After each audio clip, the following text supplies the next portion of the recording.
welcome to Sierra Nova Comics Podcast, episode 24. Cristian Aluas? Aluas. Aluas. Nice. Okay. All right. How you guys doing? Good. Sleepy. He literally just woke up. So That's cool. Where are you guys located? Nashville, Tennessee. Nashville. All right. I'm in New York. Okay. Whereabouts? The city? No, Schenectady. Well, Albany right now. Oh, cool. Yeah. I'm in the city. Yeah. It's like, it's madness here. Like, Yeah. It's like mass panic. Yeah, I saw a picture of Times Square completely empty. It was weird. Yeah, a friend of mine lives like on 42nd, like right downtown, and she said it's like abandoned. It's like it'd be good for filmmakers. You could shoot. That's what I was saying. I was like, I have a friend in San Francisco, and their friend was taking pictures like how the streets are empty. I'm like, man, you should get a show. Yeah. Yeah, it's wild. It's amazing. Okay. If you want to start, we are all ready. Sorry? If you want to start, we're ready. So. Okay, well, there was a moment there where Dylan was talking in a Yeah, camera. and then it did. So you caught that too. Yeah. So if that happens, what should I do? Like, I just like nod and go on, like as if, or acknowledge it during like the recording, because you're gonna actually like record at one point, right? Yeah. Yeah. He's gonna just retry, and I'm guessing. Yeah, he just like. Or you could edit it out. You could edit like a section out if it's. Yeah. I don't do much editing, but Okay, I just want to know what like the protocol is and stuff. Oh yeah, we're very laid back on this. Like, I basically cut the beginning off, so like all of this, it's usually cut off, and then I cut off any end part if like we talk after the actual podcast is over, because we do an audio version, and then I strip the audio from the video, and then I put that on Anchor, and then that goes to Spotify and other places. Cool. And so you have a comic book shop, both of you? We have a digital platform, and then we're gonna start selling physical comics at some point soon. Oh, okay. Because I didn't really see the link to that, but I'll send it to me so I could like follow up. Yeah, it's all free right now. So anyone that wants to read, like, there's like 82 comics on there now, or 81. So yeah, indie stuff. Yep, it's just all indie. So that's good. I'd like to get on the ground floor of that, you know. Yeah. So there's a few that are not the greatest, but it's like indie. So yeah. What is he doing? Frozen? No, he's like restarting the computer or something. I'm gonna get some water. Okay.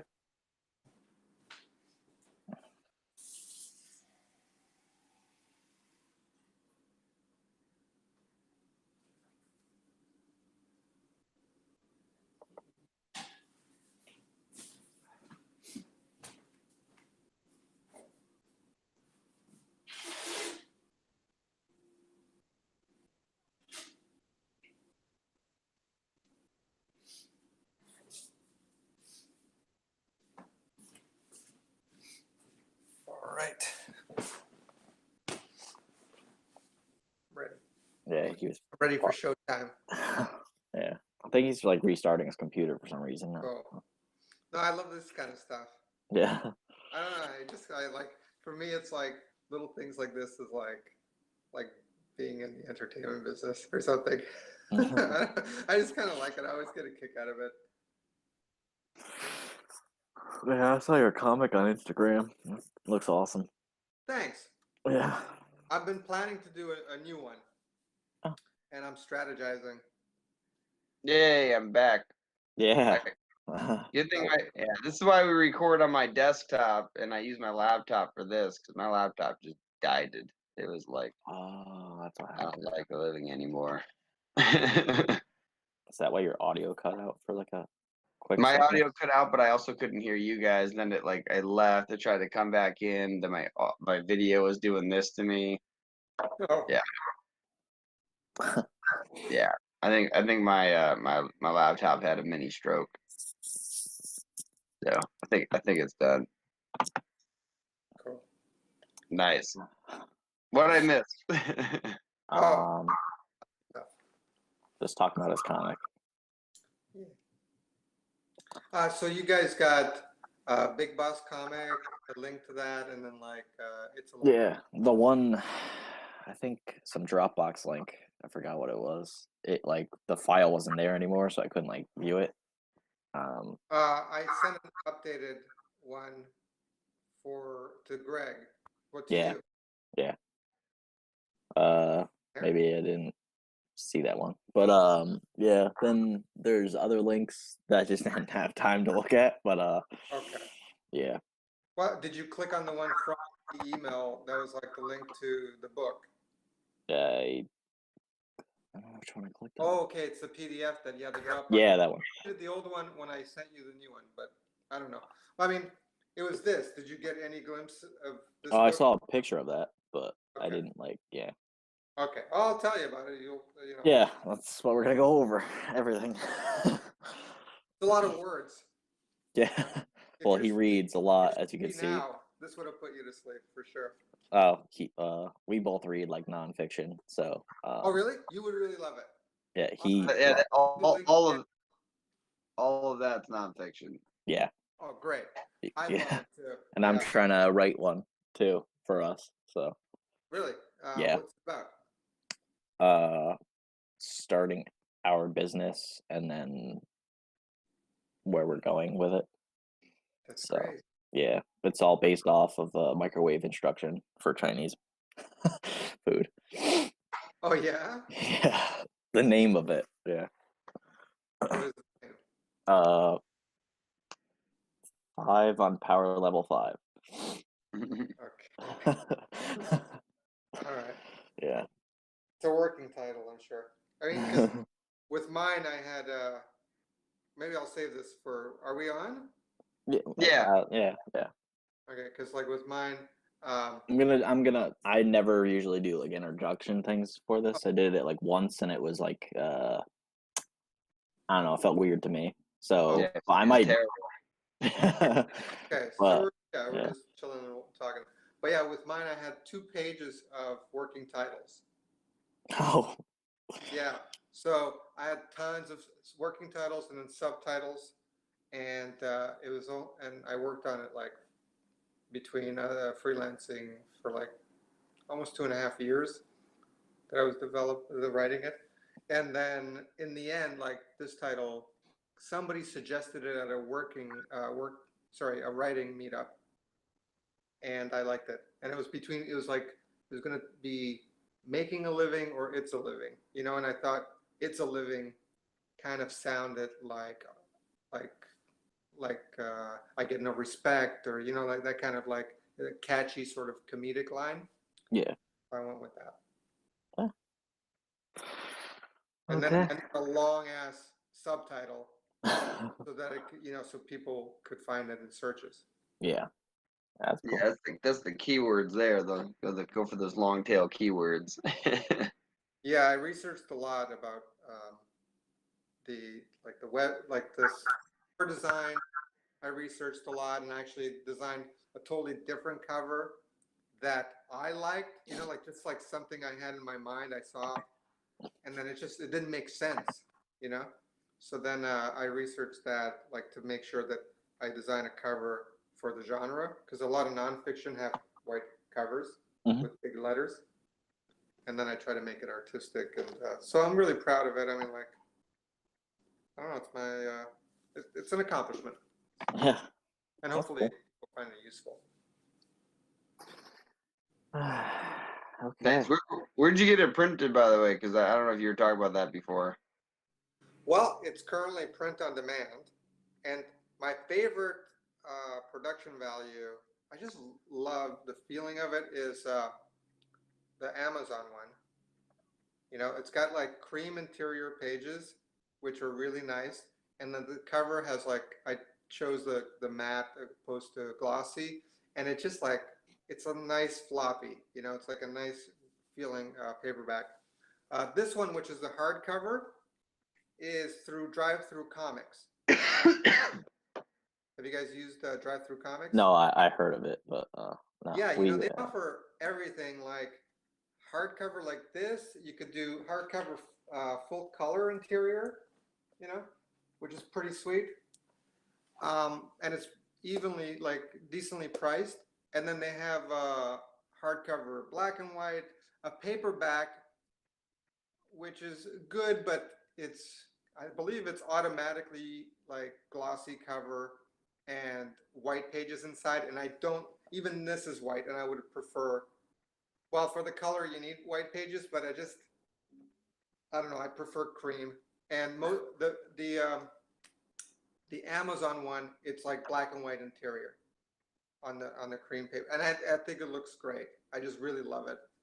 Whilst the Kindle is in full color. So, and then I'm planning to record an audiobook. Oh, that's cool. Nice. People that don't like reading. Yeah, that's me. I like reading. It's more just like I can listen to audiobooks on the way to like work. So yeah. So the printing right now, it's just been through Amazon Print on Demand and Drive-Through Comics, which, you know, that's pretty good. And then they offer like a PDF download, and it's been selling pretty decently just on Drive-Through Comics. I have like a little ad that they run, and you know, it's a smaller audience, I guess, than Amazon, but I think it's easier to reach.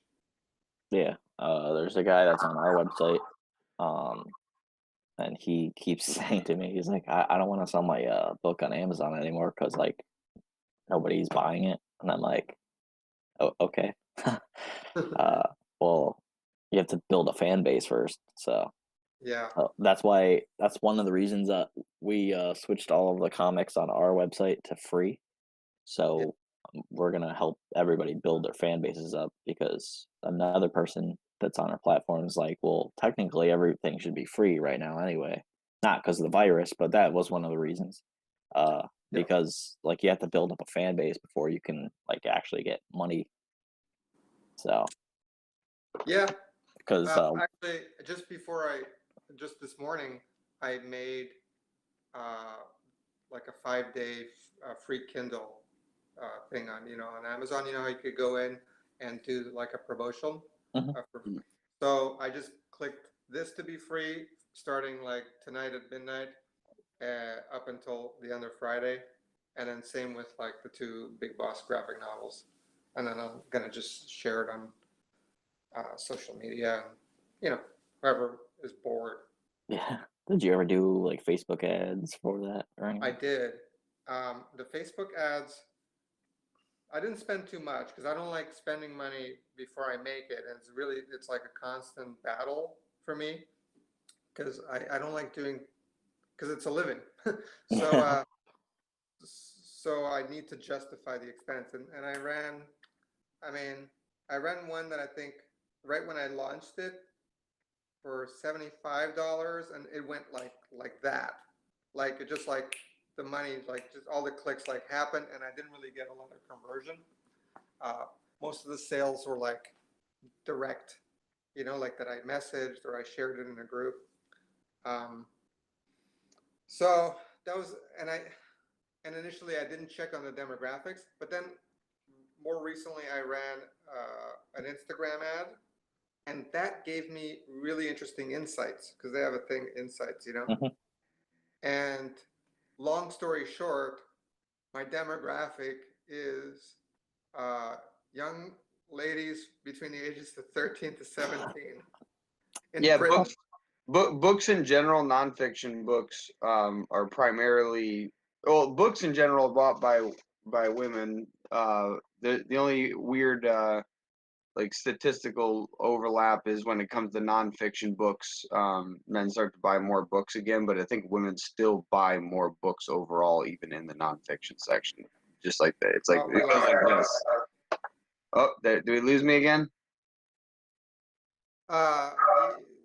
back now. So Oh. you said statistically. Oh, I was saying that women buy more books in general, but when it comes to nonfiction books, men buy more. They don't buy more books than women, but they buy more books than they would if it was nonfiction or if it was fictional.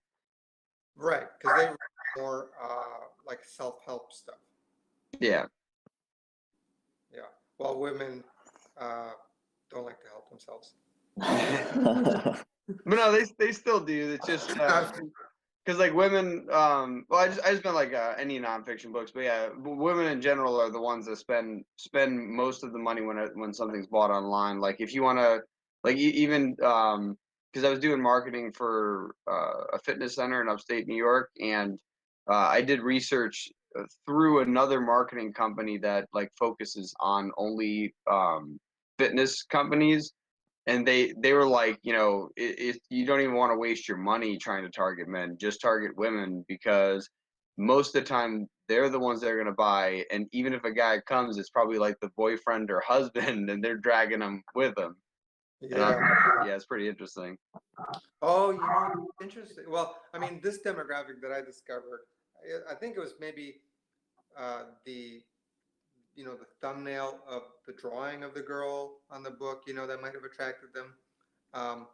But yeah, I would imagine that a lot of women, maybe young women, would buy them for their boyfriend. Like that shows interest in being a freelancer or an artist. They go, oh, he might like this for his birthday's coming up or something like that. Women are more thoughtful in general. Yeah. Okay. So yes, usually that's what I discovered, I think, to answer your question. That was fascinating, and I've been trying to research and strategize how to market, and I've been looking up like if I should be present on TikTok, for example, which is a younger demographic. But then I don't, I'm an older gentleman, and I don't want to seem like creepy, But then again, anything I would post, it would be towards the book. So it's not like I'm trying to do. I don't know what the hell they do there. Like just like trying to do their weird contests. You can just do like a weird dance and hold the book. Yeah. So we usually start episodes like saying the episode title. We never introduce ourselves. I don't know why. That's probably like a thing we should change, because some guy actually asked me that was on our podcast. He's like, you guys don't ever introduce yourselves, and you guys aren't like Joe Rogan status, so like people don't know who you are. And I'm like, yeah, that's true. So I like actually it's very comfortable hanging out with you guys. Yeah. It's more there's a fun show in New York. It's called the Comic Book Club Live, and they record it. It's an audio podcast, but they record it in front of kind of a studio audience. So there's like, there's people like sitting in like like it's like a little stage, and they bring you out. They introduce you. You get a mic, and then they bring you out like from the curtain. Like Johnny Carson and stuff. And that's cool. It's like more showy, and then that's cool. I'm definitely like, I'm conscious because, I can't be fidgety, because people are watching. So I have to pretend that it's like somebody's watching a TV show, Yeah. But this, I can scratch my nose. Yeah, Oh my God! Don't touch your face. Oh. Can't touch my own face. Yeah, I saw a podcast, but it was in like video form too. That was on YouTube, and the comedian Bo Burnham was on there. I don't know if you watch any stand-up comedy. I watch a lot of comedy, but I don't know him. Yeah. He's like a performance-based art a comedian where like he has a like the whole thing's pre-scripted. He doesn't do a lot of what's it called, like free flow or playing off the audience, and it's very elaborate. Like he'll play music, he'll have light shows, like he'll have a bunch of random stuff for his thing. Cool. But, yeah, he goes So he goes from like song to like a poem. So Oh, so it goes from like him playing on the keyboard like dun, dun, dun, dun, and then it goes to like him like, okay, now I'm gonna read some poems. I saw a rainbow on the day of my aunt's funeral. Fucking lesbian. And then he just like he just like hits some chimes or whatever, and then he goes back and does like another thing. oh yeah, that sounds like that Dimitri. Martin. Dimitri Martin. Yeah, very. I don't even know what. It's like physical, like you have to like kind of watch it because like he does it on like an easel or whatever. Yeah. Or certain things like pie I charts. think I saw him with my dad in Albany. My alarm's going off. The Dimitri guy. Yeah, Dimitri Martin. Yeah. Yeah, well, one guy I watch all the time, if we're like going off topic, is Norm Macdonald. Yeah. That guy is so good. I haven't seen him in forever. Yeah, but he's funny. Yeah, I mean, I read his book too. If you like nonfiction, I think you'll laugh out loud reading his memoir. I'll have to put it on my list. Yeah, it's good. It's based on a true story, not a memoir. Norm Macdonald, based on a true story. Yeah, not a memoir. It was originally called a memoir, but then people actually, when they read it, they were confused because it was actually not a memoir. Like Literally, it's like, based on a true, like that's the whole title, based on a true story, not a memoir. Yeah. That's funny. It's so good. It's got like his moth joke in there, and it's got I don't know. I just love him because I'm from Ottawa mostly. Like I grew up in Ottawa, and he's Canadian, and maybe that's why I like his humor. Because it's Every time I see him, the first joke I think of was Billy Madison. It's like, what's today? He's like, October. He's like, no, it's Nudie Magazine Day. Billy, you're gonna love this. Oh yeah, he's at school. yeah, that's a movie I gotta watch again. Yeah. I just saw Uncut Gems because I caught up on all the movies that I didn't see last year. You could rent them on YouTube, which I did not know. I lived under a rock apparently. So I watched Uncut Gems, which was actually really good. Not as funny, I hear. No, it's very serious, and he's good in like drama roles. It's like some people like bash him just because like he has that one character that Adam Sandler always does. He's like that, but yeah, he does other stuff. So I heard it was good. It looked too intense for me. I have to be in a special mood to handle a film like that. Yeah, I guess the two guys, because he was on Jimmy Fallon or something I saw on YouTube, and he was two of the guys that are like the people that are going after him to get the money from him for like a bookie or whatever. They are actually like not actors. They act in the movie, but they're not like they weren't hired on as like they weren't like Hollywood actors until that movie. They were just brought into the movie. So like when they actually choked him, he was being choked.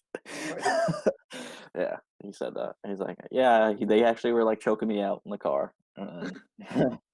Like, oh. Yeah, it looked good. I mean, I might come around to it. I've been interested in watching those filmmakers' movies. That when they did an earlier one with Patterson or something. That guy from Twilight. No, that's gonna be Batman. No, Robert Patterson. Robert Patterson, and they look interesting. They just look like a little grimy for my aesthetic. But I have to, like I said, I have to be in the right mood because I like intellectual things. I like things like Drive. I don't You've think I seen saw that. Drive with Ryan Gosling? No. No? I've heard of I've it. seen it. I know I've heard of it. Yeah. It's a slow burn, but it's ultra violent in a way too, which you don't sense it when you first watch it, but it is. That's a good one that I like, but I just I have to get into the mood for it. Yeah, I also watched Once Upon a Time in Hollywood, Oh which yeah. that's really good, and I like Quentin Tarantino. So, Yeah, I mean, I had mixed feelings when I first saw it, and then recently I watched another review of it that said, although it agreed that it was self-indulgent, the reviewer felt like there was a lot of commentary about not only his career in terms of like where the movie industry is, uh, but everybody's career. I think there was like, because he's at the end of that generation of movie makers that blossomed in the 90s, uh, and then now there's like a new generation surfacing. So I mean, I definitely want to watch it again, but there were some things that it just, like, there were no payoffs, like that whole scene where they're at the ranch and nothing happens, and then the guy, gets back on the horse. You think, oh, there's going to be a conflict when this yeah, guy rides back in, and the guy, Brad Pitt just drives off. yeah. I thought when he went into the house, I thought the guy was actually gonna be dead because it was like the weird hippies of like Charles Manson. So like you thought like they actually like killed the guy or something. So, but yeah, Right. That yeah, was like the parallels they were saying too, that all the, the, the cameoed actors are old school guys, from a prior generation too. So it's like, the old generation, I think, like, this is, the Brad Pitt and Leonardo characters were kind of like almost like the middle generation, where they're pretty much over the hill almost, and they have to transition to those old guys in, like, way supporting cameo roles, yeah. And I even though I was watching the movie and paying attention, I didn't know that the three like people that went to go like try to murder people at the end. I didn't know they actually went to the wrong house until like I remembered like the Charles Manson, the dude that was playing him, actually went to Margot Robbie's house, like the one that she was at, and that was the house they were supposed to go to, but they Yep. went to Leonardo's house instead. So I was like, oh, huh. Well, yeah, because Yeah, that's all fiction. That never happened. Like, that yeah, never happened. So they yeah. have. Yeah, my uncle said that yesterday. He's like, yeah, what actually happened was Charles Manson killed people, but it was actually at the person like Terry's house that like he actually went to, not the other house. But they did that for the movie, and I was like, oh, I didn't know that. Oh yeah, but that Yeah, was another thing that when I was first watching in the theater, I thought most people don't know any of this history. yeah, So I felt like it.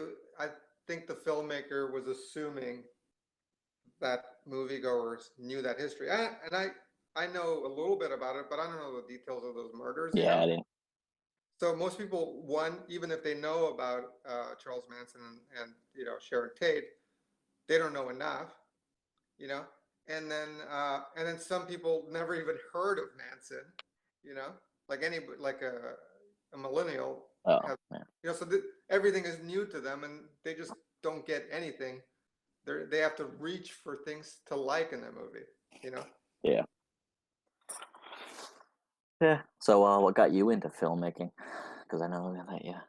Oh yeah. Well, I've made a couple of shorts, and then I used to do artsy movies. Like, back in Canada, I used to do more paintings. Like, when I first started, I was self-publishing. I had a small press, which is like digital books I was printing and manufacturing, and then I was painting, and I would record my work in progress and put it on YouTube. But that was like, I think back then nobody was even considering YouTube presence or even marketing or anything like that. So I was just like plopping it up there um, without any consciousness about, like, what I was trying. Directly.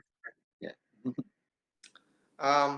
And then I produced a graphic novel that was a mini series originally, and then I worked with the script writer of it, And then we decided to make a short live action film of a backup story that I wrote. Oh.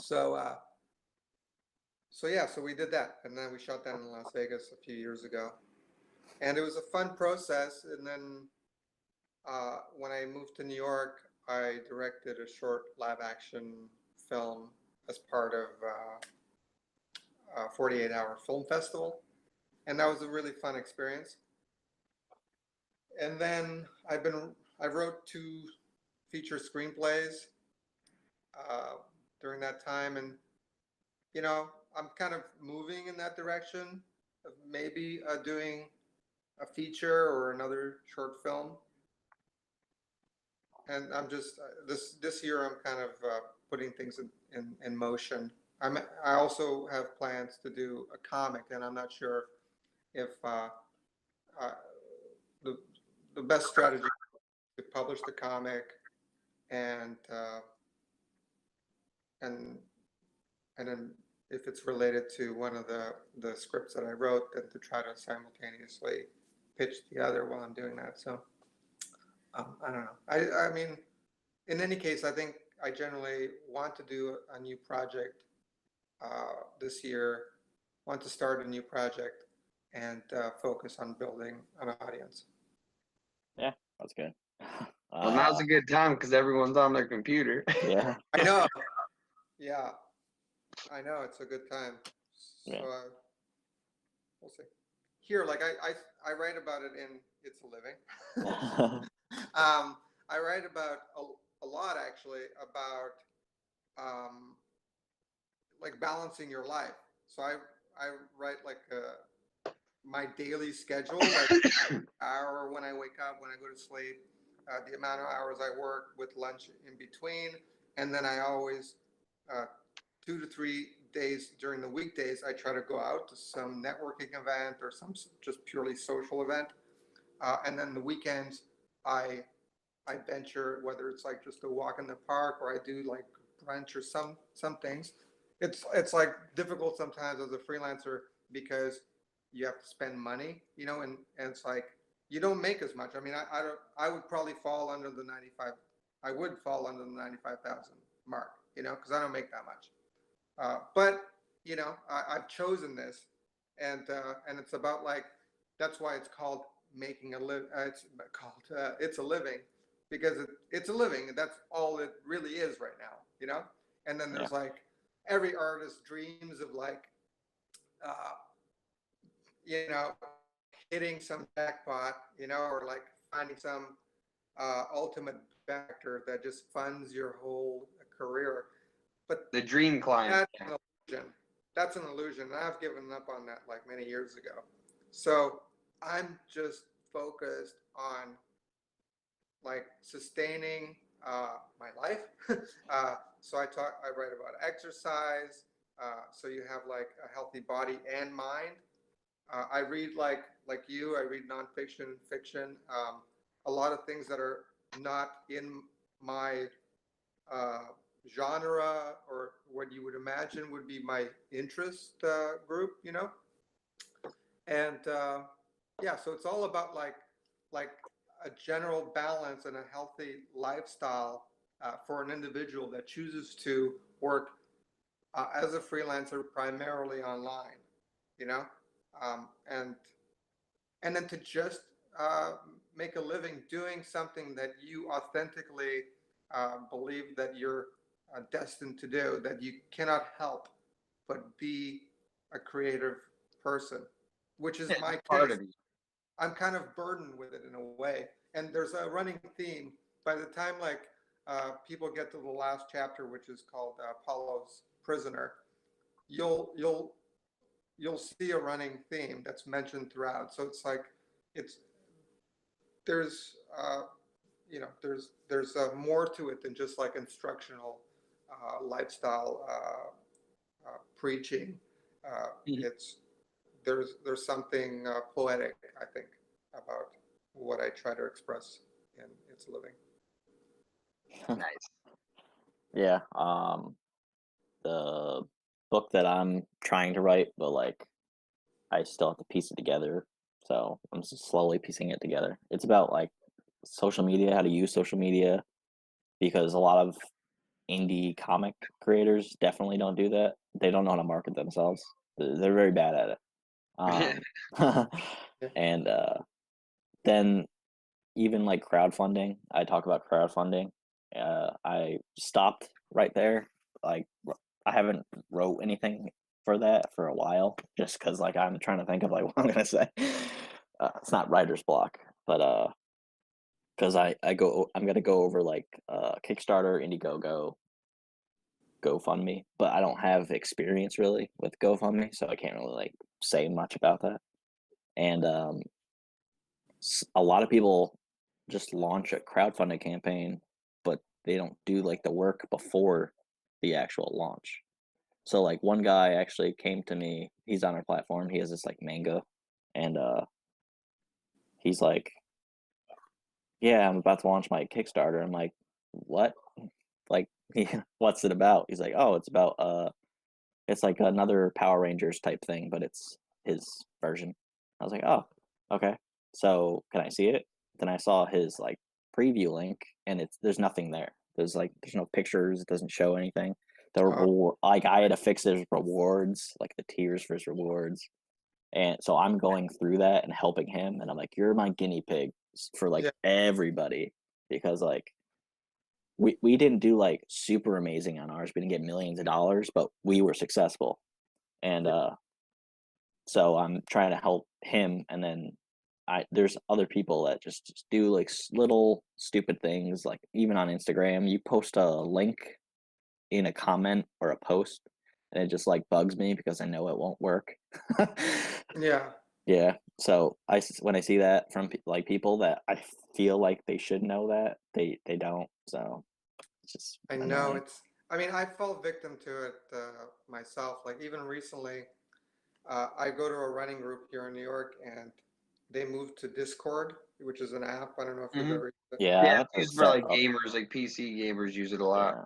Right. So they moved over to there, and so in my desperation to plug my book, I posted it. I posted an image and a link. I'm like, oh, check it out, and then so the organizer politely, not addressing me directly, but said like no self promotion and stuff like that, just as a reminder.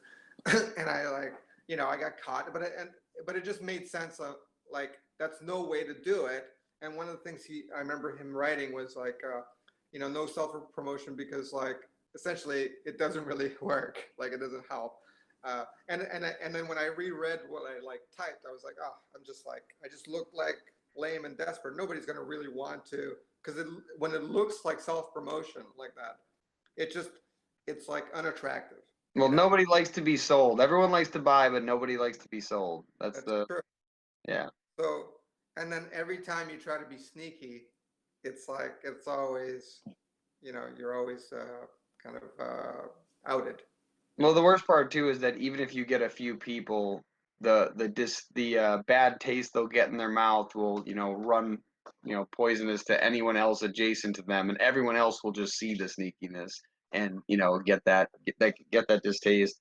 I forgot who it was, like Warren Buffett or someone like that was like, it takes a lifetime to build your reputation, but 5 minutes to destroy it. So it's like you gotta be careful with what you're what you're putting out there, because like I think it's pretty hard to like just destroy it from like self promotion. But if that's like what your norm is, and like a lot of people do that, they'll set up an Instagram account for their business, provide no value, and simply promote themselves. And it's like, what are you doing? And it's like, well, isn't that what it's for? It's like, no, it's a social network that marketers happen to take advantage of, and typically they're bad marketers. The good ones are the ones that are having you add value to the platform and to the community, and incidentally you will now be seen as a good person because you are actually being one and not just a salesman who has a social media account. That's like what is it, LinkedIn? That's business intentionally.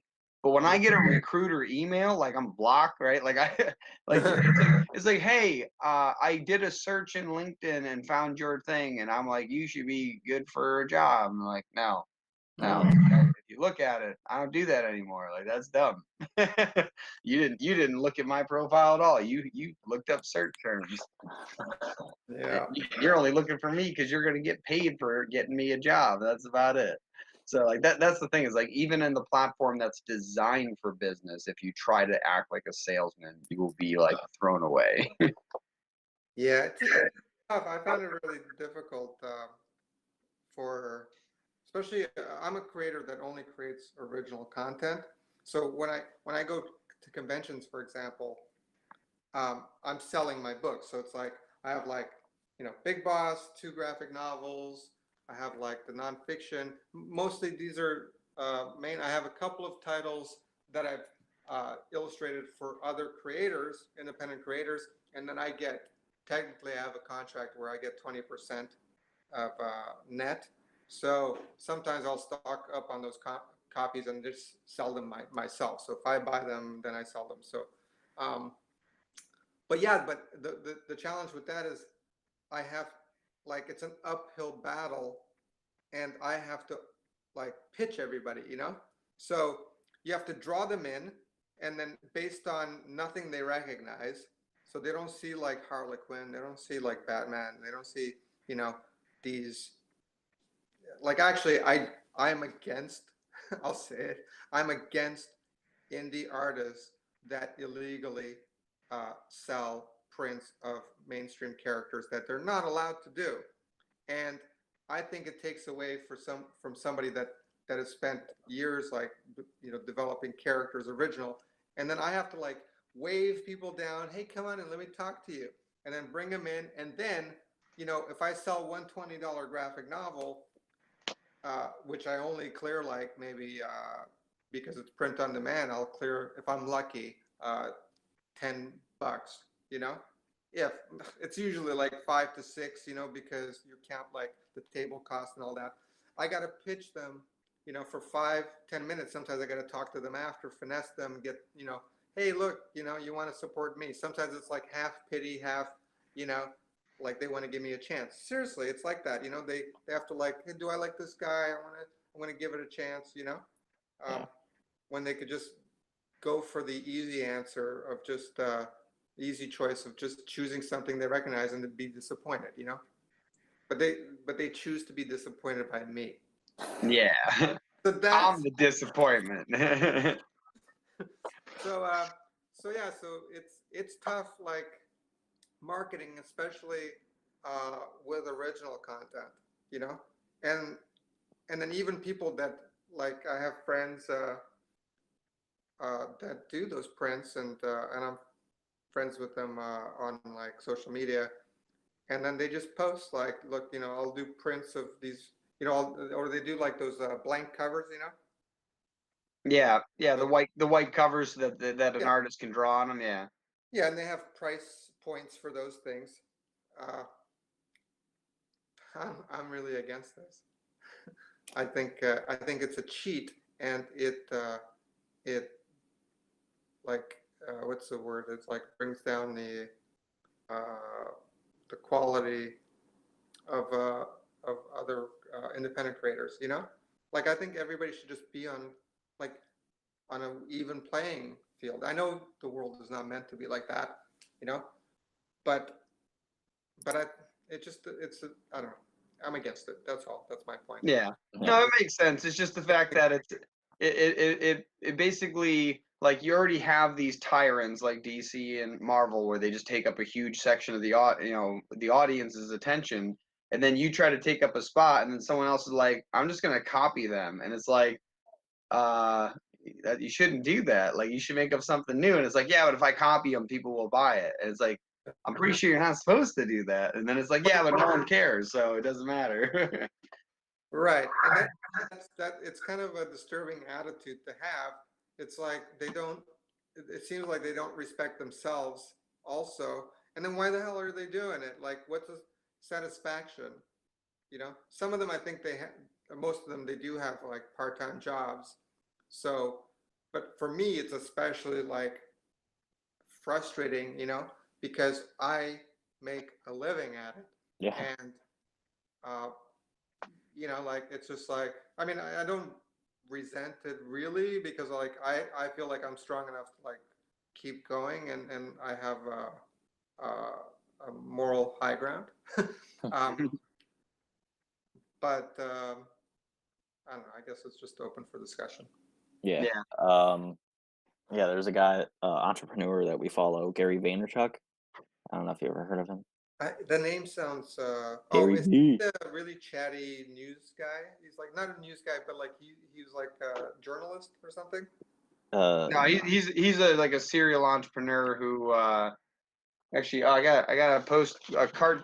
Coincidentally, I have a comic poster of him on the wall. I think I have seen him. Yeah. Yeah. Well, he walks around New York City a lot. Well, probably not right now, but he has said this multiple times because he like repeats himself a lot because it's the truth, like what he's saying. Someone like people come up to him all the time and like, oh, I'm gonna have like the next Uber, and he's like, why don't you have like like just your business? Like, why do you have to be the next Uber? Yeah. So like indie creators are like, oh, it's the next Batman. Like, why can't it be like the next your character? Like, this is your original character.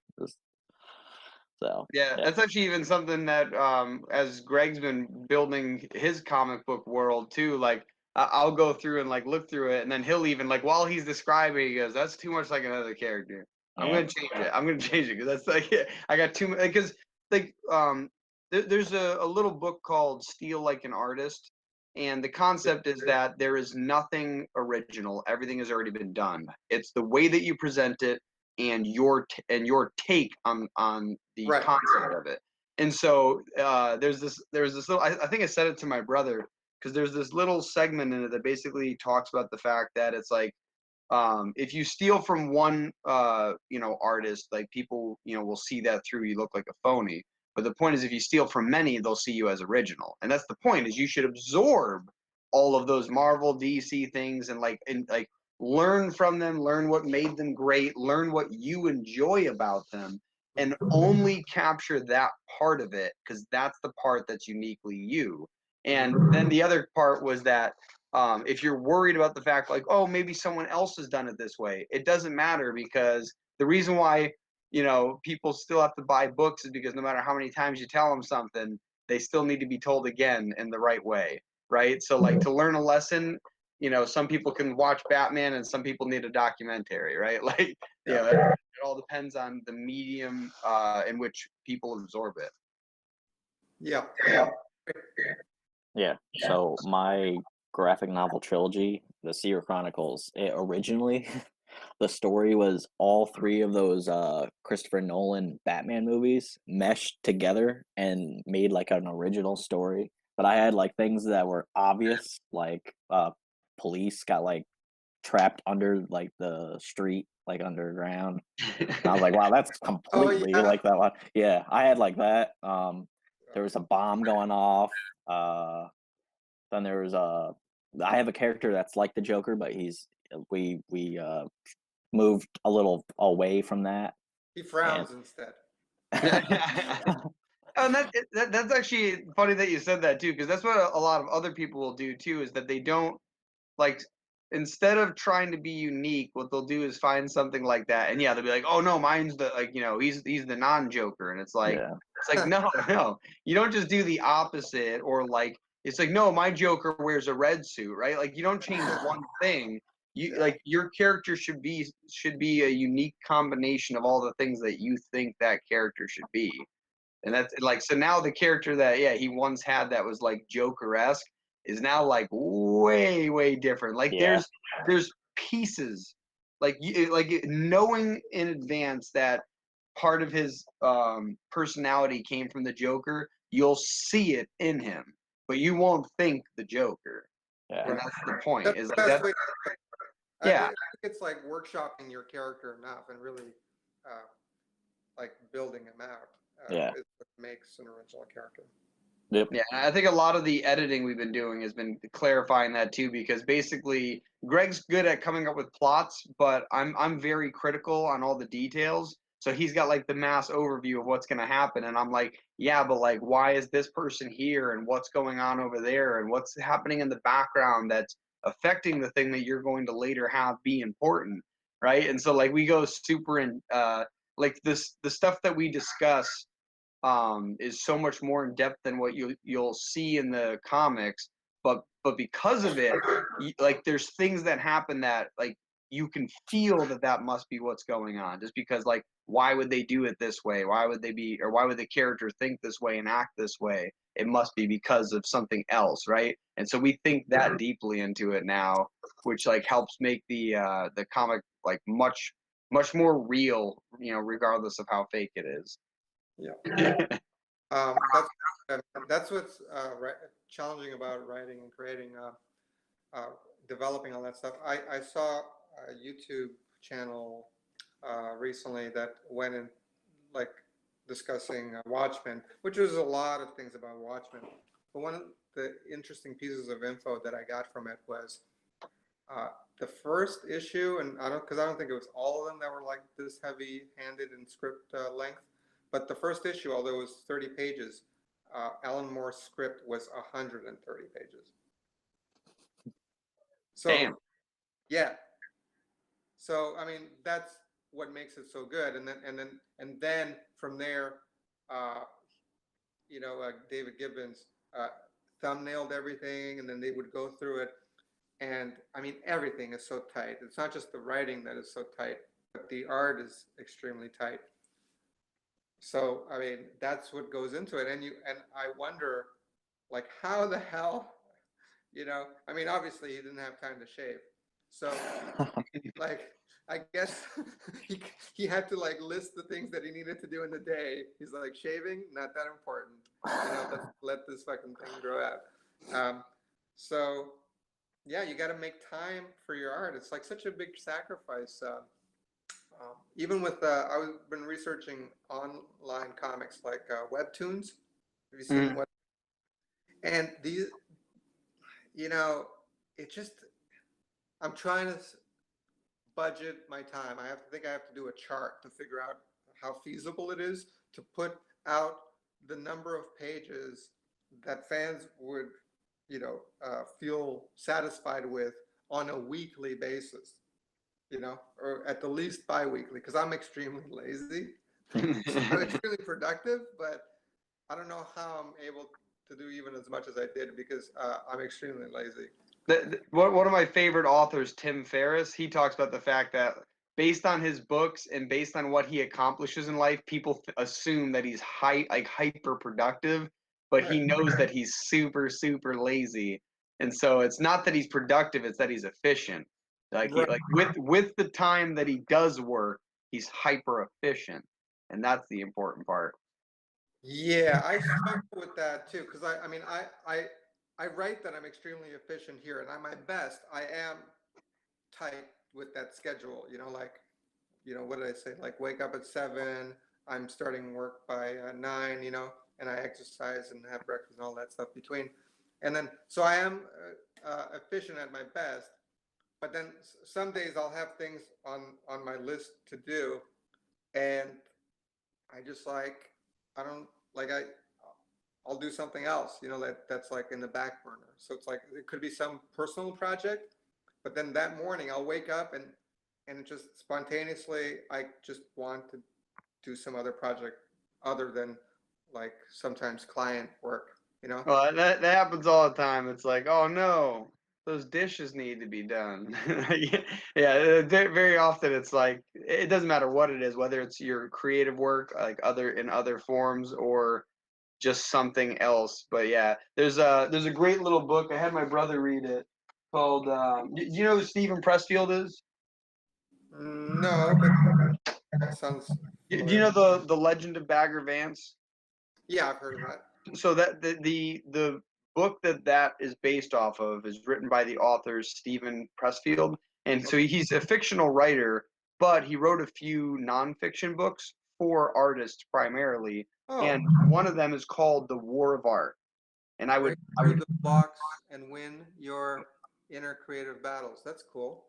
Yeah, and for anyone who's an artist of any form, like music, comics, writing, film, it doesn't matter. Phenomenal book. It's super easy to read too. Like these are what the pages look like, Oh, right?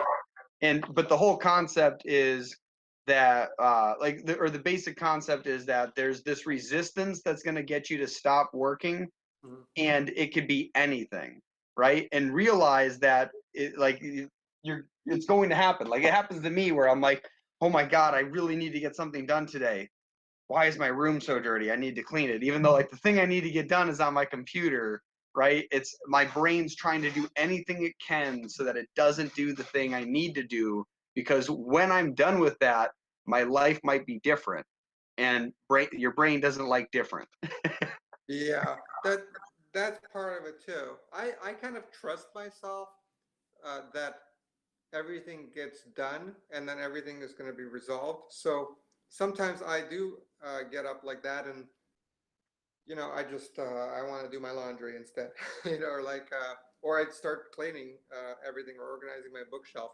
But I feel like these are things that probably are meant to be done. It's just like it's inconvenient sometimes. Like that I feel the impulse to do them on a day where wouldn't it be great if I got this client work done like ahead of time, really. Yeah. It's usually about getting things done ahead of time. Because I am lucky that my freelance work, I have kind of a handful of clients that they don't really pester me, So they like things faster sometimes, most of the time. But they don't pester me. So, but sometimes there's not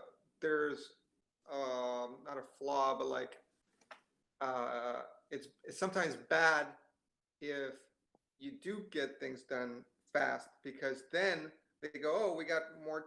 They came in faster. They can give you revisions, and then you're like doubling your work. Whereas like, it's just like handing in like an essay in school on the deadline. If you hand it in too early, you could, or if you finish it too early, maybe a friend can like review it, and you have to double your work, and you rethink your thesis, and then it's like it's all that.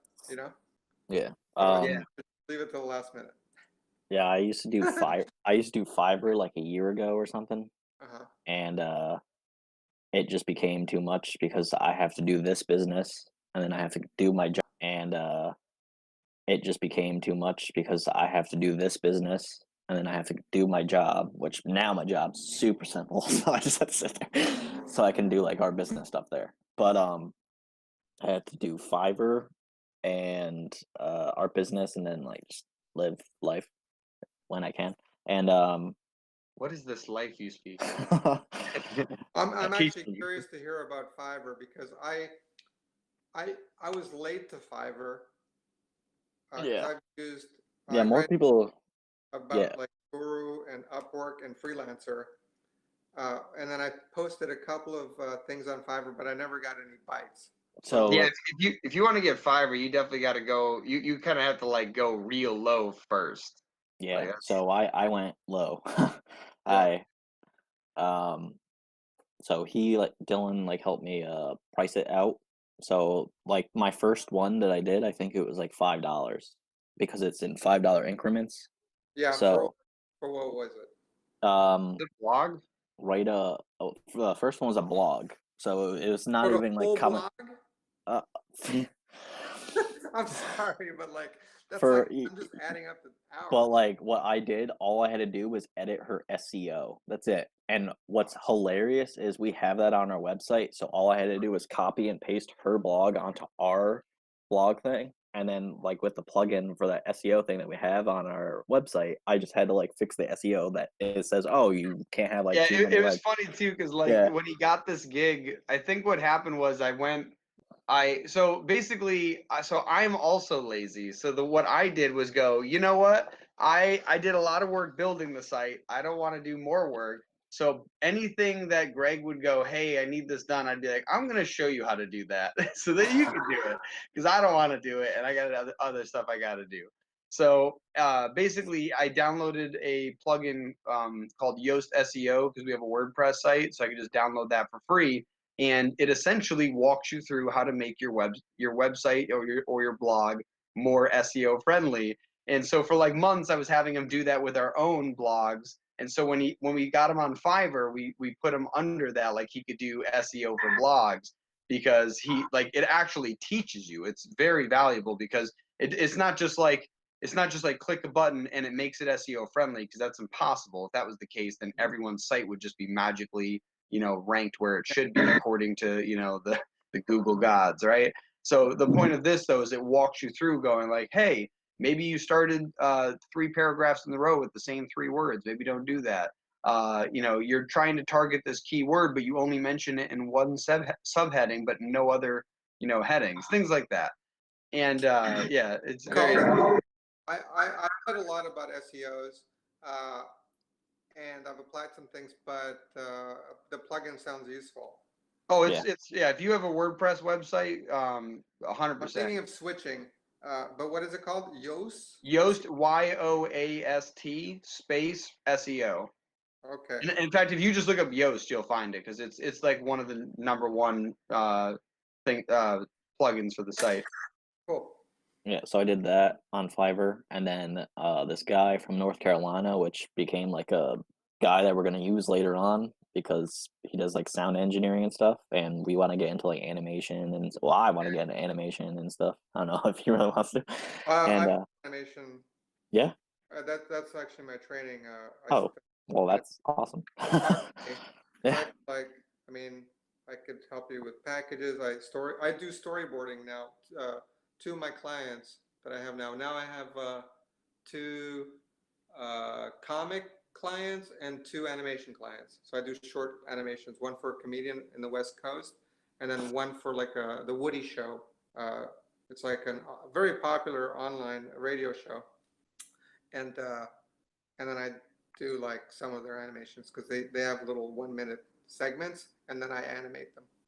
Awesome. So talk to me. I'll show you samples, and we'll see. Okay. Yeah. So want to do like animation later on in the future, do film, like live action stuff, because I want to our comic universe is kind of like gritty, but we also have like a humor side to it, but it's like dark humor, like it's dark. And the guy that was on Fiverr, he does sound engineering, but like I didn't know that until like after like I started talking to him a little bit more. So he's like, "Can you make me like a comic script?" And I'm like, "Yeah, okay." Like that was the next gig that I put on there. And $5 for I think page? it was 10. Yeah, I think $10. But but all he needed was like, so it was 10 pages, and For $10, $1 per page. yeah. So like it was cheap, like super cheap. And then and then they take a commission, right? So it's you only they take I forgot how much they take. $5 or No, they don't take $5. No, they don't take $5. No. I'm pretty sure it's like a percentage up to a certain dollar amount. It's 20%, I think they take. Yeah. On like what you make. So I was like basically not making anything, but like he's like, "Oh, I have like so many characters that need like these scripts," and I was like, "Oh, like how many?" And it was like a lot. So I did one that was kind of like X-Men-esque. Some like teenage girls like in school, and then she like starts to like flip out in class, so she goes to the bathroom and then she like breaks the counter and stuff. So but it was only 10 pages, but like I could easily write 10 pages out. I'm like Stephen King fast at like writing. So I did that one. There was like a bunch of other ones, and I'm like, can I like take some of these characters and use them for like my comic universe? Because there was one that's it's a cat that's in space. He's kind of like based off a Rocket Raccoon in a way, but the same thing. And his name's Mittens, and he's a space pilot. So, but he talks not like how not kid friendly. So But that sounds interesting, like in terms of like contracts. So it's like they usually for $5 they want you to sign over all copyrights too. Yeah. So so I'm such a laid back person. So if they want to keep it, then I'm like, yeah, it's fine. And then I'm like, so if you don't mind, can I like use this character like later on in my comic universe? And this guy was like super fine with it. He's like, oh yeah, and then like we could have like a partnership. And I was like, oh, okay. And then he was talking about like whole thing like sound engineering, and he wants to like edit like animation movies and shows eventually. And he does his own thing called Bolden Audio Comics. It's on Instagram. He doesn't really know how to Instagram. He just like narrates comics, right? Yeah. So it's kind he of does like a still picture. Yeah. Still picture movies. So yeah, he wants to do like motion comics and stuff, and there's a couple other people on our site that want to do that, and I'm like, I know a guy, so like we're all gonna start doing that. That's cool. There's these guys on our site, New Leaf Comics, and they are gonna have their comic version, like the digital version, then they're gonna get a print version when they can, and then a motion comic. So we're gonna.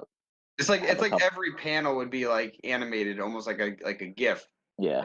And then some could have like audio and stuff like that. Just I've seen some of those. Yeah, so we're looking to do that too with our comics eventually. Yeah. Like, so if the radio plays like a certain thing, like in our first issue, the radio's like 2 dead in a fire on Elm Street or something. So stuff like that, and it'll be like 2 dead on the radio version. And so that was another gig that I did on Fiverr. And then it just grew, and then I think each time you did that one, right, you were able to increase the price of the comic one. Yeah, so like that's what I mean by like you have to start off low, because the number one thing people look for is reputation, and if not, they're only looking for cost. And so on Fiverr, like Upwork, like because I've used Upwork, I look for quality on Upwork. So like if I'm trying to get somebody, I go to Upwork first. If I do want somebody cheap, I typically go to Fiverr, but I have also found amazing deals on Fiverr, like that are like, they're just very good, and they're cheaper than going to like a company. So it's, and so it's typically because freelancers don't have the overhead of a company to deal with. They can charge less than that, but it's, it's still, you can still make a lot on there. Like there's people that charge a lot for what they do, but typically if you like looked at their history, you'd probably see that their first couple sales are really low, and every single time they get a review, they just bump up the price, and they can just keep doing that over and over again, just because now it's like it's the whole supply and demand. Like if you're on Fiverr and nobody wants you, you have zero demand, so you're worth that amount until you get, and then once everyone wants you because you've got 3,000 comments and reviews on your thing, suddenly you can be like, listen, like I physically can't charge this amount, or I'd have 27 clients a day, and I gotta charge more just to filter them out. Yeah. And I noticed also that you're given a certain time, like, so it's like somebody orders it, and then you have 24 hours to fucking deliver. Yeah. Well, you choose that for whenever you set it. You tell them how long you think it'll take, and you can discuss that before they order it. So like if they order, like if you could put up like, I'm willing to write 10 pages in 5 to 7 days for X number of dollars, and then you could also add like what are they called? Just add-ons that'll be like, for an extra $40, I'll finish it in 3 days, right? Or for an extra $40, I'll add color if you're doing like artwork, right? If you're just doing stenciling. So like you can have all these like add-ons that make it worth much more later. But he was just trying to get his foot in the door with Fiverr, just to make money, not at a day job. Yeah. What's appealing about it for me is that the idea of getting orders without bidding, because I'm really good at, and I give explicit instruction, including like exactly what to say in a bid when you're bidding, and I break down like each sentence and each word, like why I use hi instead of hey and things like that. Yeah. But yeah, I like the idea of not bidding and just kind of having something that people would be interested in, that I enjoy doing. Like, let's say fantasy. Well, that's kind of, I was gonna say that's kind of the reason why it doesn't suck charging only $5 for that first one, because typically the people that are on Fiverr, they're just doing something they already really, really enjoy doing. Like if you love doing video animations and you have After Effects, but you don't have any ideas, right? And you're just like, oh, like someone will just pay me to mess around on After Effects for an afternoon? Sure, $20, whatever. Like that's the thing, and that's what people do until eventually they get swamped on there and they go, okay, like $200, right? $400. So you can increase it to quite a large quantity. I think you can charge up to like $1,000 on there for whatever you put on there. And so, I think if you reach a certain level, I think eventually you can charge more as well. But the point is like, yeah, like if you're gonna use Fiverr, that's exactly what I would use it for. I wouldn't use it to try to get, like random gigs. I would use it to get specific gigs where like I will do blank, and you just charge like, honestly, yeah, you could just charge $5 for something that you can way over deliver on, get an amazing comment or review with 5-star rating, and then you can charge $10 the next time, and it's still super cheap. Do an amazing job, and like each time you could just double what you're charging, 20, 40, and eventually you're charging several $100s. So I think Fiverr ultimately it's kind of like I would say like Upwork, if you know what supplements to take, is better for getting strong, right? To go to like to go into the gym. Where this is like just making sure you eat healthy and work out every single day, and eventually you'll get to where you want, right? So Fiverr is a very slow and steady race, but once you get all those reviews, like it's, and you have something that people clearly want, then it's huge. Like a small example, my older brother, he decided that he wanted this certain type of artwork for his so he's a music producer, and like Steve Aoki is. Yeah. So like he's technically an artist, but he's a producer. Like he's not singing on those tracks, he's creating the track, and that is the artistry that he is called an artist under. So that's what my brother does. He creates tracks like that, so the DJ style artist. And for his artwork, for like the singles, he wanted those. It's a type of character seen in manga when a character is overly what's the word? They're like overly simplified to look either really cute or really shocked, and they got a small body and big head. And it turns out the name for those, they're called chibis. Yeah, chibis. Yeah. Yeah, or chibis. Yeah. And so he decided he wanted that for one of his artworks. And he went on Fiverr, looked at a bunch of stuff, found one that he was like, holy crap, like that's really good. And the guy charged like $20, right, to make them. But the guy probably does these all the time, but now he's getting paid for them like a caricature artist at a fair, right? Yeah. But the point is that my brother's now going back to him for every piece of artwork he wants done.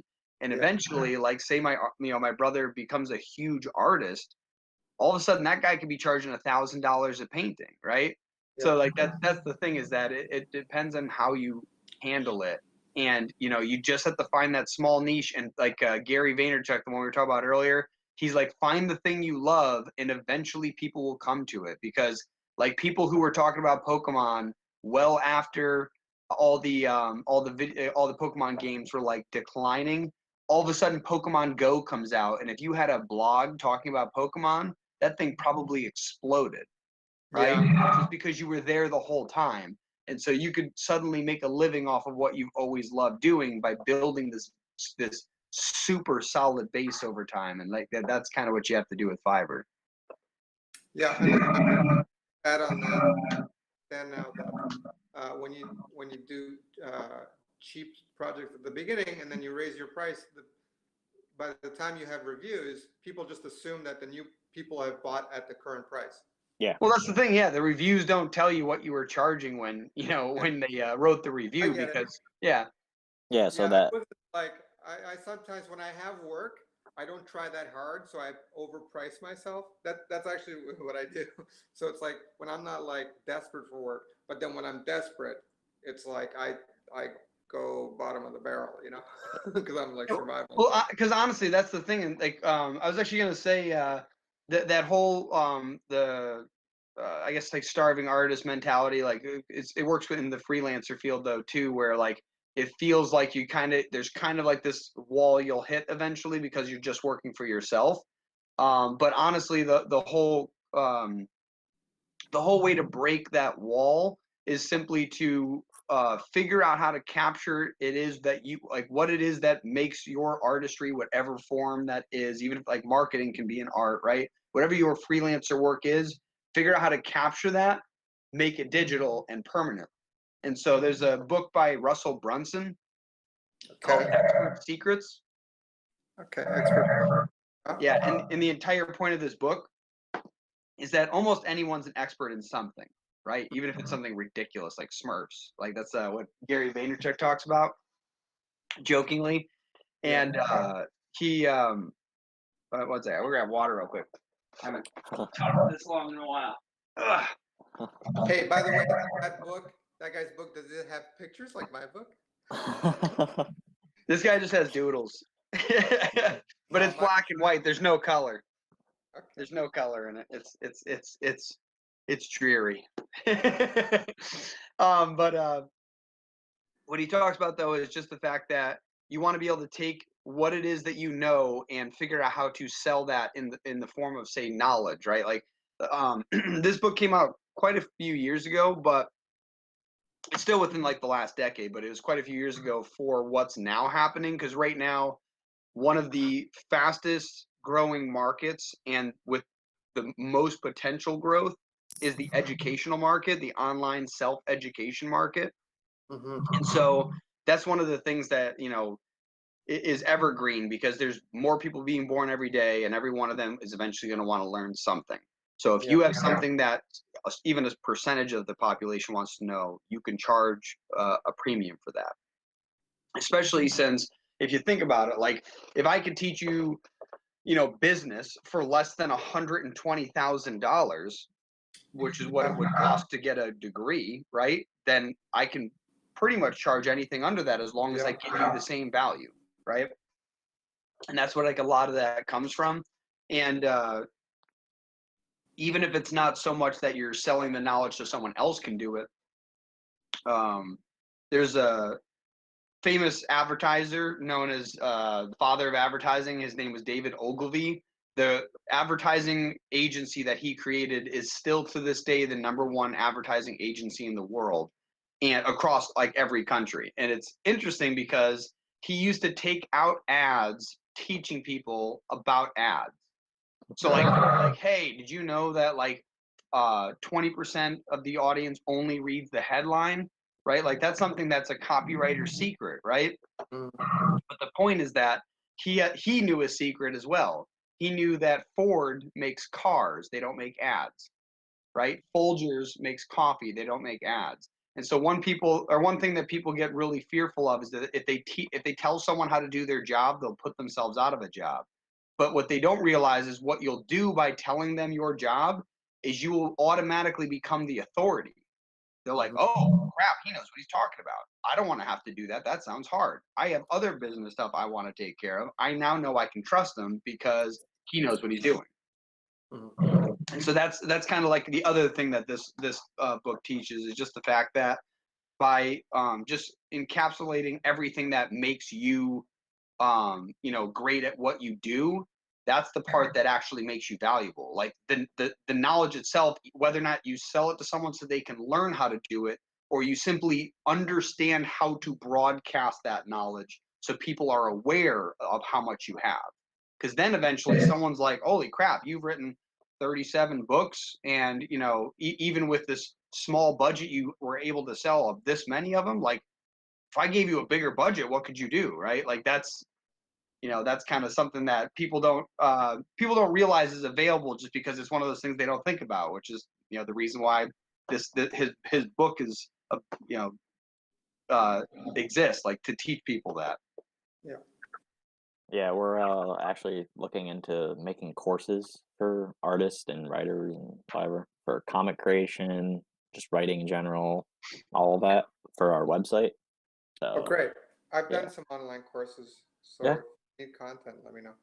Yeah. Oh, that'd be awesome, because it's actually interesting. That's one of the things that we considered pivoting towards more. Is originally like we were just going to create comics, and then we were like, wow, this is really hard. I think other people are probably struggling with this too. And so then we started going, oh, maybe if we got them all together, it'd be easier. So we started doing the the online store. And then we're like, oh, a lot of people do that. So what else is it that people are struggling with? So then we ran a Kickstarter, was it Kickstarter first? Was that the first one we ran? No, it was Indiegogo. Yeah, and it did terrible. And so we, basically we did that a couple times, and then we did it a certain way, and we're like, oh, this seems to work, and it's been proven to work in other fields amongst other things. Let's document this, and now that's something valuable to the community. So then we realized that we weren't so much growing the community of comic book fans as we were comic book creators, and now we're like, now we're trying to slowly just become a resource for them. And like that's would be where our like expert secret would come in, just like how you were saying, like you know what to write in Upwork, like that's super valuable, like that's like your secret knowledge that's valuable to others. Now let me ask this, do you guys run a newsletter or something? Because maybe I could offer like my book just to your audience free. So yeah. we actually have an email list, but we've only released like 3 newsletters. We're trying I've released more. You've been releasing more? Yeah. That's awesome. I know at one point we weren't releasing a lot. Yeah. Well, let's do that though, like, because that's what you're doing. So because I'm happy to do that. I mean, like, yeah, I just want to help people, and like to me, to make like $150 on a Kindle sale profit, and then to get like somebody that actually benefits from it, and it's the same value. Well, I was going to say something interesting that this particular author did for this book and 2 books that you could do. Back to me though later. No. I'm saying for your book, for the physical copy, what he would do is he would sell this book, and you only paid for the shipping, and he would supply the book. So if you wanted to sell the physical book, you could sell it for the cost of the book and the cost of shipping, and you wouldn't make profit, but then people would have a physical book, and if they really enjoy it, they might, take a picture on Instagram going, hey, I got this book, right? So that's something I meant for marketing for you. I'm not a big fan of like stocking inventory. That's the only No. So that's what I'm saying. Like what's the printer that you're using, can they print on demand one-offs? Well, yeah, I mean, the way I've kind of gone about it is I try to make it as cheap as possible on Amazon.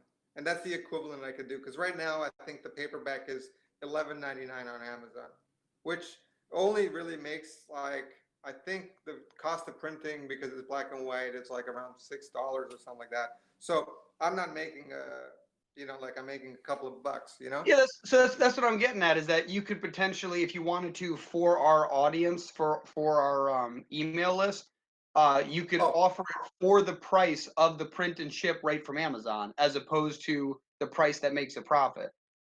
Yeah, I can't do it exclusively, because once I change the price there, then everybody gets the same price, and I'd still like to but I think there's a way to do that. I currently have a couple of like a handful of copies that are beta copies, which have like errors in them. I'm happy to unload those at shipping costs. So I think they're limited. I'd have to do a count. Yeah, we could do that as well. Then we could have the offer of the free Kindle, but then maybe at a random draw we give one of them actually, what we could do? This could help you out. We could have it where if they sign up for your email list, you can do the drawing, and then you're kind of just capturing emails that way too. Sure. I do have It's a Living email newsletter that I do every month, at the first Sunday in every month. Any and all, really, because like I said, I'm happy to get rid of these, because I updated the book and I had these for convention. So I think I have about like maybe a dozen left. This is a beta one. It's in full color. I just updated files on Drive-Through Comics, and I have to order proofs. So there's like 3 different proofs: one full color hardcover, one black and white hardcover, and a soft cover. So those are just like, inventory that I'm happy to like sign and mail, because having a hard copy is much nicer. Yeah, I love hard copy.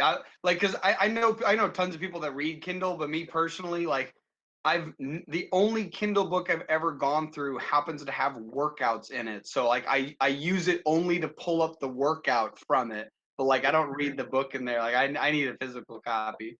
Speaking of, send me your address after, both of you, and I'll send you each a copy. Oh, definitely, that'd be awesome. Yeah. Nice. I take a picture of all my books too for the gram. Yeah. So we were gonna do courses for that. Then later on, we were gonna have like a resource page to like sell. Like that's like down the road because like we can't afford like Womcoms and all that other stuff.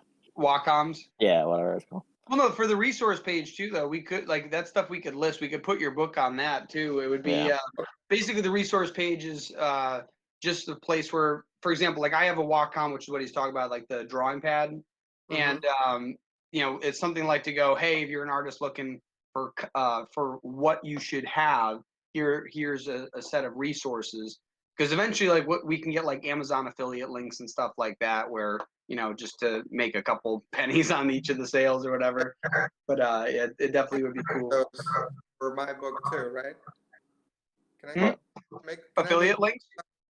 Book referral links? Yeah, oh yeah, the affiliate links you're talking about. Yeah. I don't know how. Well, because you would just get the profit on it, right? That's just from me. Okay.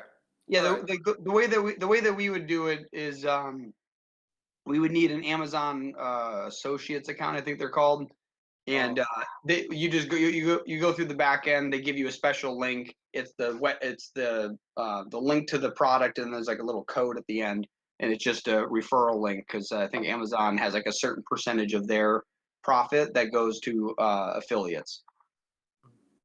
Yeah. Cool.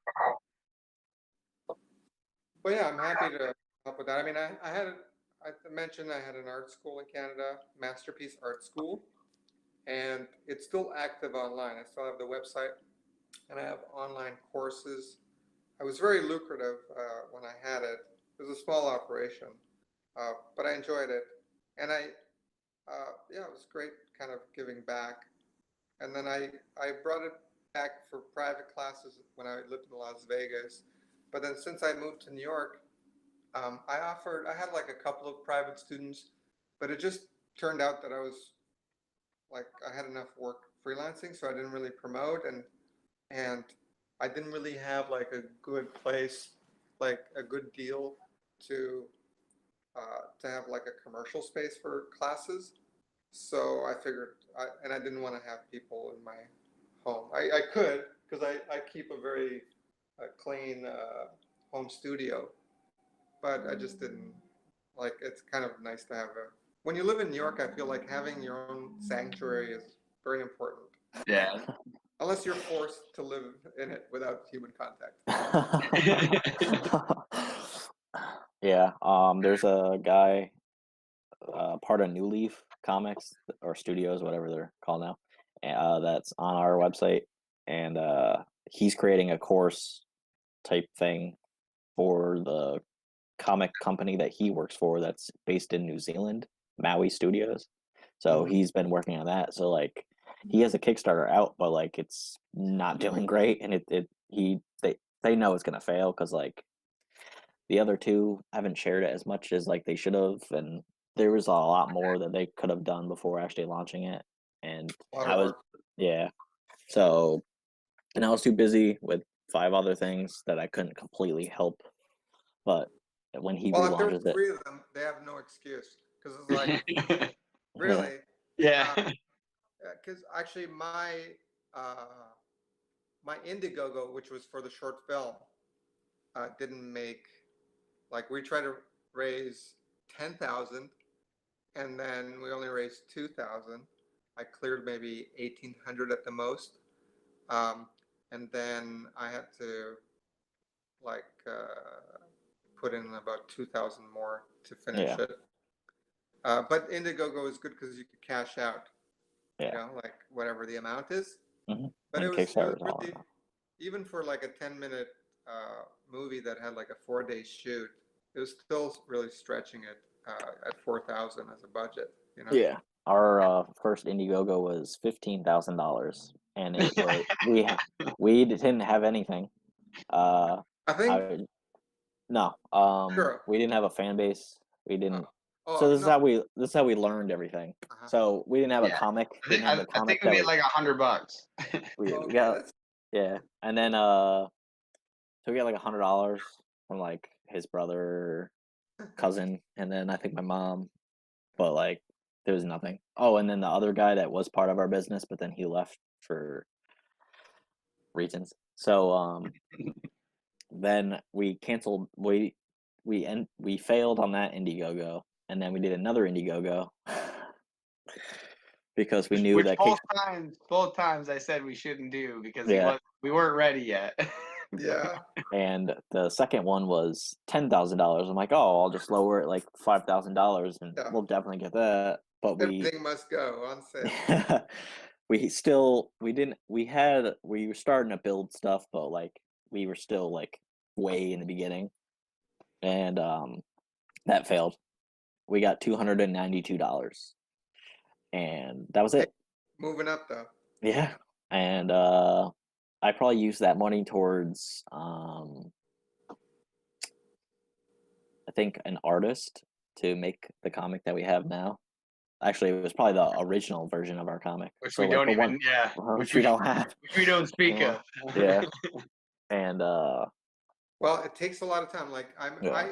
I can pinpoint everybody that submitted money to that campaign, and because I know that I messaged them. Like if I didn't message them, like asking them, specifically, like them, like I want you, and this is why, like I think you should help this project. If I didn't send that message out, nobody would have, put any Yeah. money. because Facebook algorithm, you don't see everybody's like newsfeed or anything. So I message people and they're like, "Oh, I didn't even know you were doing this." Like the first Kickstarter that we did, we failed on that too.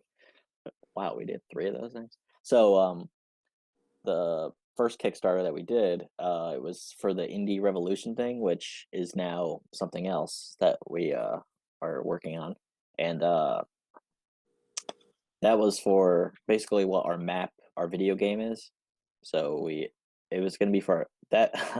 It was that and Kickstarter. like 6 other things. That was Yeah. the problem. So- it wasn't one focal thing, so Yeah. there's too much going on. That's why it failed.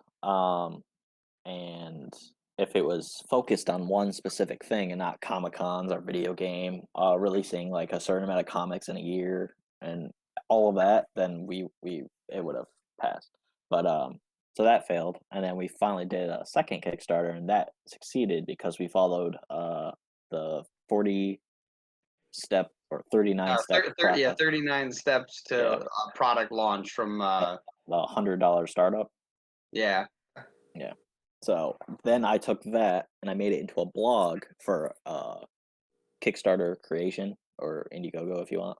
And that's on our blog now, but it's 21 steps because not all of those steps are for a Kickstarter. So Oh, that's good. Yeah. yeah. So you raised how much for that? I think we requested 1,200, and we got right? 20. We almost got 2,400. There you go. I think so. That's like Fiverr. You got to start low. Yeah, and it was like just to print the book and pay the letterer, which I'm using for everything.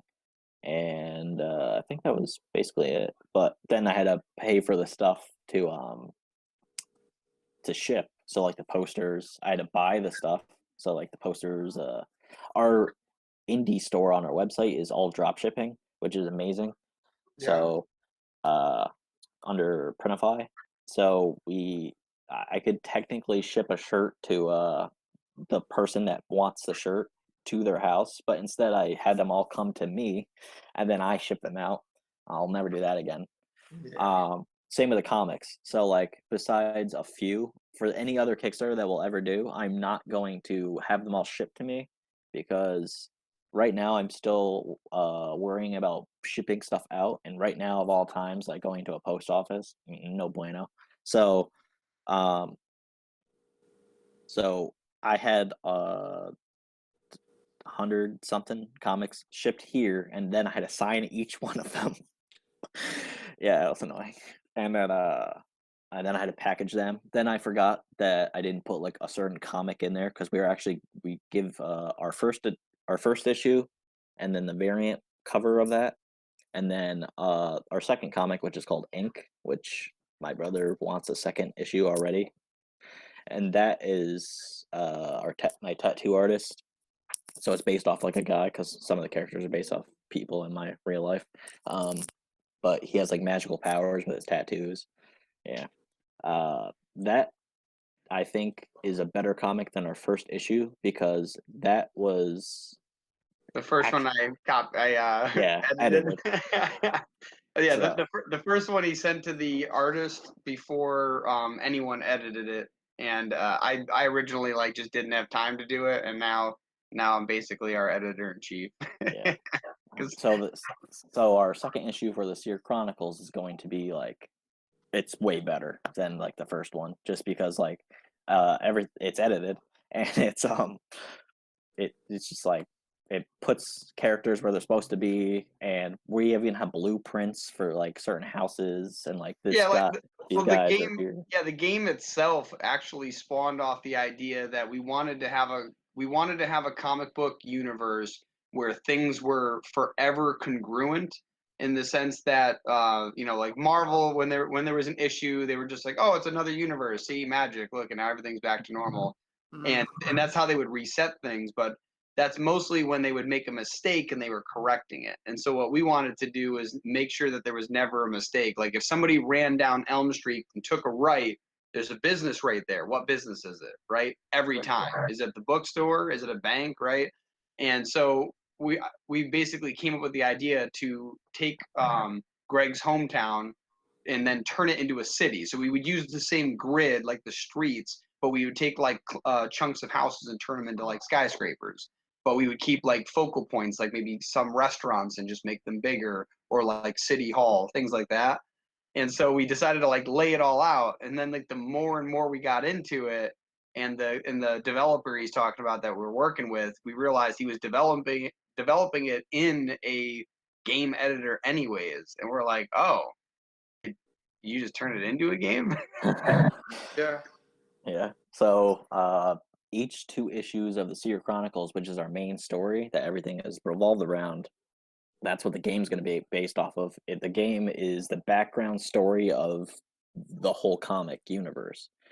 So like when people are asking me, because people are just messaging me now, like, when's your game coming out? Like, what's it about? And I'm like, it's the background story to our comics. And they're like, oh, so like we have to read your comics? Because like I have a friend, my best friend, he's not like a comic book reader, and I know he's not probably going to read my comics. And he's like, oh, I'll play your video game. And I'm like, so there's a way around it, so you don't need to read our comics, but it's more fun and more interactive if you read our comics, because you'll know about a certain character at some point. Well, I'm more of a reader than a gamer, so I'd be interested in reading. Yeah, and then there'll be some main characters in the video game, like eventually, like there'll be cops, be like, oh, that guy's in the comic, or yeah. Can you kill a hooker in an alleyway? Yeah. Do you know what the best part is?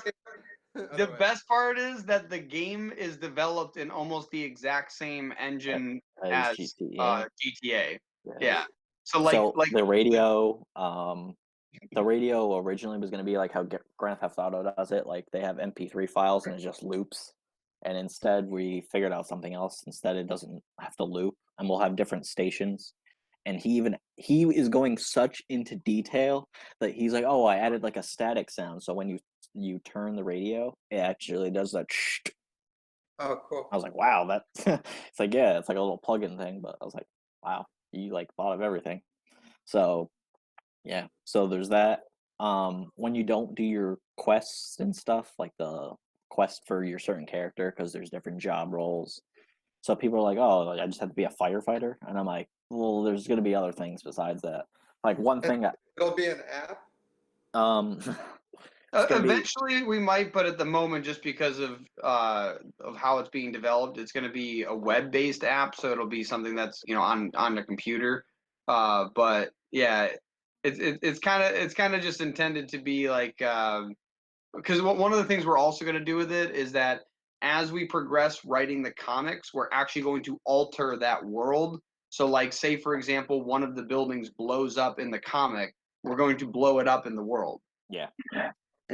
Yeah, so that's why it's like you don't need to read the comics, but it'll make it like we might have like a newspaper in the game that talks about the thing that happened in the comic, but if you want to know what happened, you'd have to like read the comic. Cool. Yeah. And is it superhero based? What? Is it superhero based? Yeah, primarily, but not to like the degree of everyone's got like magical powers. Like it's interesting. Like a lot of the stuff we're trying to do is make it very science based. Like one of the things I do like about Marvel more than DC is that DC seems to have a lot of like ridiculous power where it becomes like beyond unbelievable, and where like X-Men, for example, minus some of the characters or minus characters way later in the comics, right? But like the original characters are like semi-believable, like somebody who can heal faster than normal, right? Things like that. Like we're trying to make it so that there's stuff like that, but there are still going to be characters with, extraordinary abilities. Yeah. Yeah.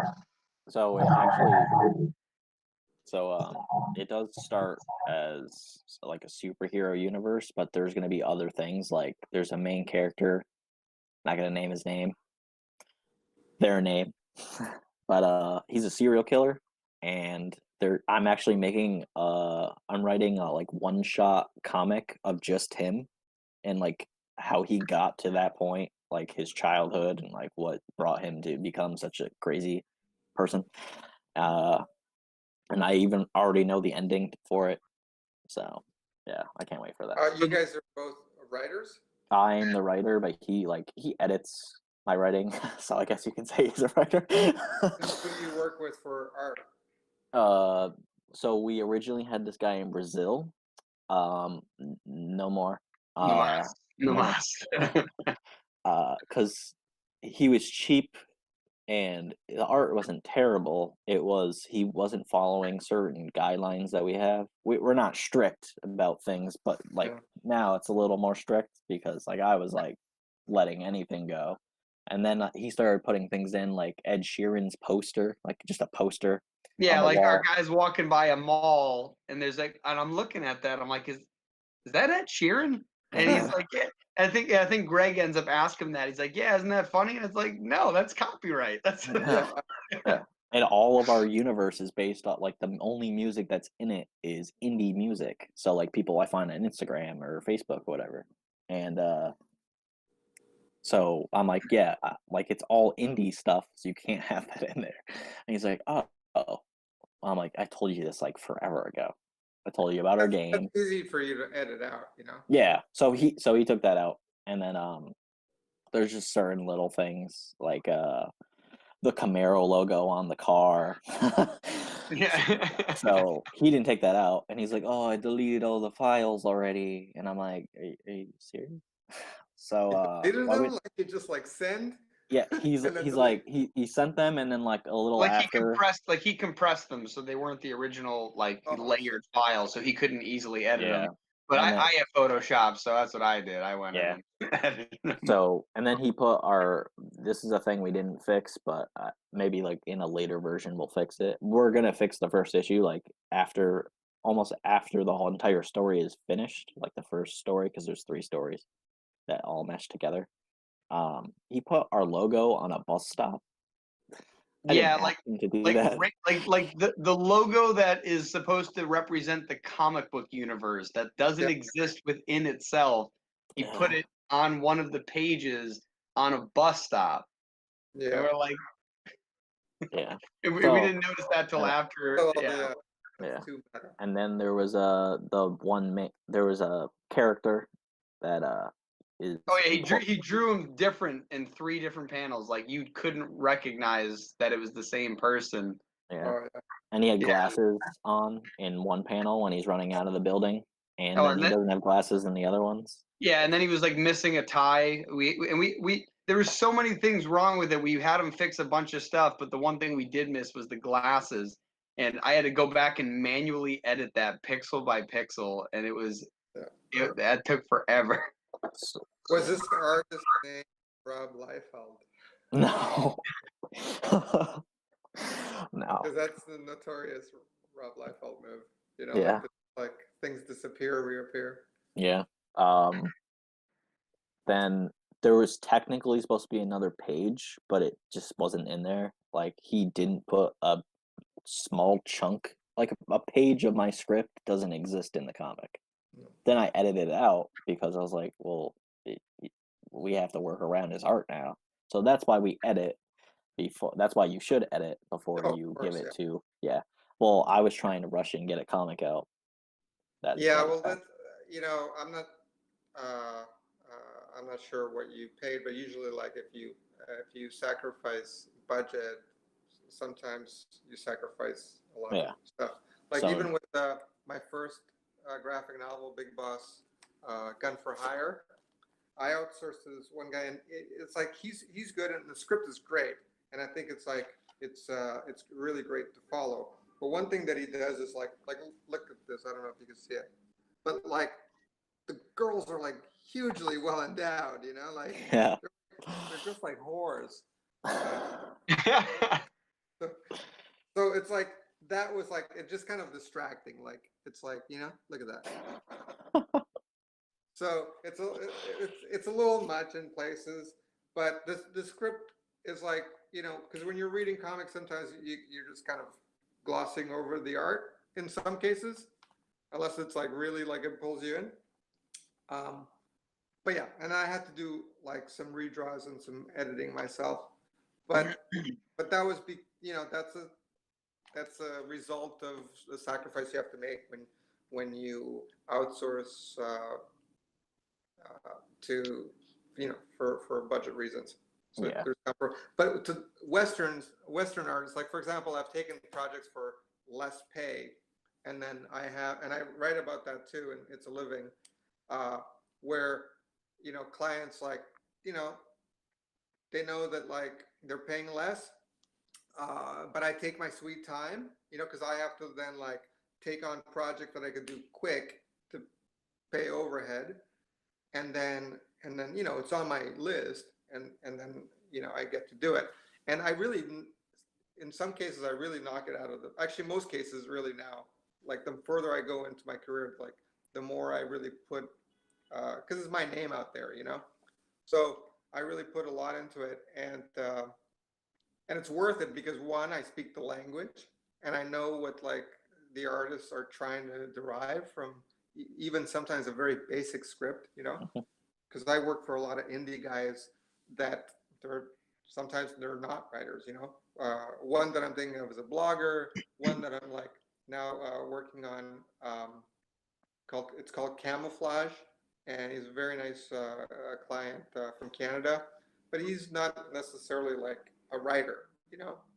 So I edit his script, and what he sends me as a script, I really embellish in the drawings, and then, you know, I mean, I really have to tell the story. And like the last issue, he described the scene like in one page where he somehow thought he could do it in 3 panels, but like sounds like Greg.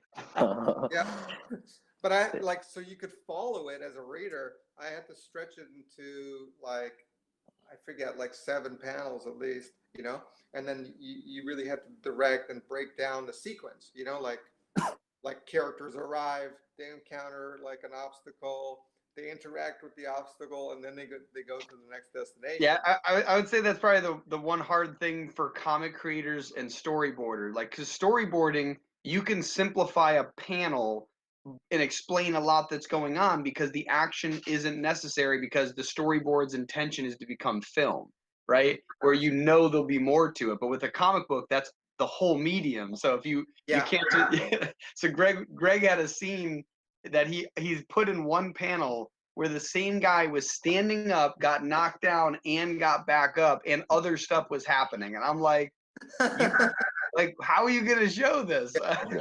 Well, I get a lot of that. We're like, actually, I got this the other day where they were like, there was a classroom scene with a teacher. This is kind of for a corporate comic, and it's a classroom scene with a teacher, and then one of them was like, she's with her back, and everybody's facing the front, and then they go, can you change it so we can see the expressions of all their faces?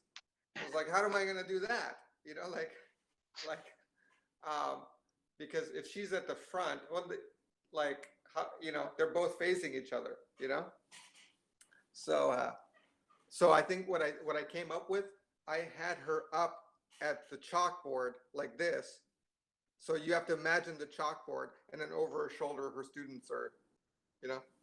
So yeah, that was actually one of the things we started doing. So like now, even though we're speaking with an English, you know, speaking artist, because of all the lessons we learned from not working with English speaking artists, we're like super thorough in the comic book script now. So if it's important, we will go down to the depth of like, we want this to be you know, like we can go long shot, panoramic, bird's eye view, right? Like we'll like be very descriptive of like where we're looking, and then we'll even give a viewpoint. So not just how it looks, but like what the port like we're looking through would be. So like you know, there's one time where it's like, we want this to be a medium shot, worm's eye view inside the cave, and then the viewpoint is from the entrance of the cave towards the inside of the cave. Right. That's great description. You know, that's like less thinking, even though there's more reading for the artist, but like less freaking thinking. Well, that's the thing, is like we want the artist to be free to do their artistry. We don't want them to have to struggle over trying to make sure they don't mess up our story. So instead, if it's a scene where, like, say there's a bunch of people on the beach, they know it's a beach, we don't care where the people are as long as it's not going to conflict with the next panel. You know, we're not going to be that descriptive. But if it's like, hey, we're trying to show something like this, we're not going to just imply it. We're going to tell them, like, make sure the beat or the cliff's edge is over the shoulder of this person, because that's symbolic. Like that's important. Right. Like an artist might not know unless they read your whole script through several times and go, oh, I think that this is important to this one character 4 pages ago that I already drew, right? Like, so it's definitely something that saves the artist a lot of time. And it's, I don't remember the saying, but it's like how discipline equals freedom. By being more strict, you actually gain more freedom, because you know it's what's it? It sounds contradictory, but the reason it works is because by now knowing exactly what you want, they can go into so much greater detail, right? Where if they don't know, they have to be more vague, or they might mess something up later. Yeah. Yeah, it's the foundation, you know, spending more time at the beginning. Yeah. Save time later. That one comic that Dylan was talking about is actually the one that we're finishing up on. I think tomorrow, finally. And the guy that originally wrote it, I like didn't want to write all of them just because like I didn't have the time a couple of years ago. So I was like, oh, you can do this character and then this character. One character, like I rewrote completely because like just his story origin changed like within the 3 years now that I created it. But this one, it was good, but like certain things like Rob, you were talking about before, how there's certain things that just appear out of nowhere and then or like disappear and then reappear. Like the wine. Yeah. So the like wine bottle that just comes out of nowhere. Yeah. So in this comic, there's just a wine bottle and a picnic basket, like that randomly appear on a 4-wheeler, but like where was it before? Yeah, so, there's like 3 pages long of talking about how they get someplace on 4-wheelers with no description of anything that's with them. And then suddenly they haven't gone anywhere else yet. They magically have like a bottle of wine with them. So I had to like, because I edit from beginning to end quickly. First, I just make sure that it's in a digestible format because it's not always written the same. And then after it's like that, I go through it again, and I'm like, all right, what's going on here? What's going on here? What's going on here? But every once in a while, I'll get to one. I'm like, wait, what the hell? Well, shit, we gotta mention this like six panels ago. Like, so you gotta go back and like keep doing this like the whole way through the comic. Yeah, and especially with self-publishing, I know exactly what it's like. I've been doing it with like all these books. I had beta readers for It's a Living, but the other ones I did all the editing myself.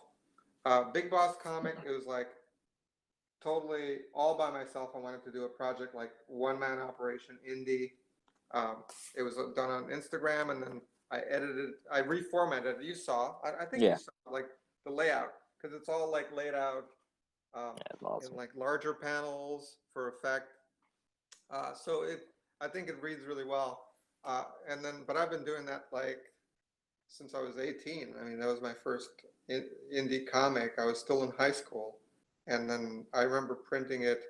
I remember doing a thumbnail to figure out how like the folds would go, like from a 17 by 11 page, to figure out like how I would print. I think it was like 4 sheets, and then I went to every comic shop in Ottawa, Ontario, Canada, and that was my distribution. So, editing is like, it's very tedious, but it's extremely necessary. And you do need, especially for nonfiction, you need beta readers, but serious ones that read it through and give you notes. And even you would benefit from a professional editor, whatever they charge, like maybe 3 cents a page or a word or something. I forget what the going rates are. But then they can give you constructional criticism, not just grammar and things. Yeah, because But when you're writing, make sure you have like an outline from the beginning, and then just work from like just fill in everything in the outline. One of the things. I was gonna say, one of the things I started having Greg do, because he was the other comic, our second issue of the main comic, there was one scene, it's not in there anymore, but there's one scene where like everybody shows up at the same spot, and I'm like, how did this happen? Like, weren't these people way over here, and this person, like, what, this just happened just for the sake of the story? Like, I feel like something needs to happen if anything remotely like this is going to happen. So now only like some of them are going to meet, and there's a very specific reason why they meet. But what I had, because of that right there, what I had Greg do is start getting super in detail about characters, even though some of the details will never be in a comic book. Like, I want to know like how many family members they have, because that might be relevant for how they act. Yeah. Right. And like stuff like that. Like, I want, like, that's why we have, you was talking about it earlier, we didn't just build, we didn't just have like the world built. There's buildings that we have blueprints to now, that like, they're fake buildings, but we have blueprints to them. Yeah. Because it's important, if the guy turns the corner, where are they hiding if they're in the room? Like, how are they actually hidden? Because it's kind of important. And things like that. Like, but the outline is super important, because if you don't have that general path you're following, and you're just like, yeah, now everybody's in the same room, and it's like, this guy was in a different country, what happened? It's definitely important. Yeah. So what's Big Boss comic like about? Like a little elevator pitch. Well, the first one, Big Boss Gun for Hire, is about an established assassin who finds out that he's got a daughter that he never knew about. Turns out years ago he literally hid it and quit it with her mom. He killed her mom, and now she and her lover track him down and get between he and one of his biggest contracts ever, and they ultimately lure him into a final, very emotional and deadly showdown. That's awesome. Okay. Based on the highly successful indie 5-issue miniseries. And then here's the top. I like this little phrase that I came up with. Blood is thicker than water, but so is a bullet. Yeah, very nice. Wow. And then the second one, which is like a direct follow-up to it, which was done exclusively on Instagram, is Big Boss.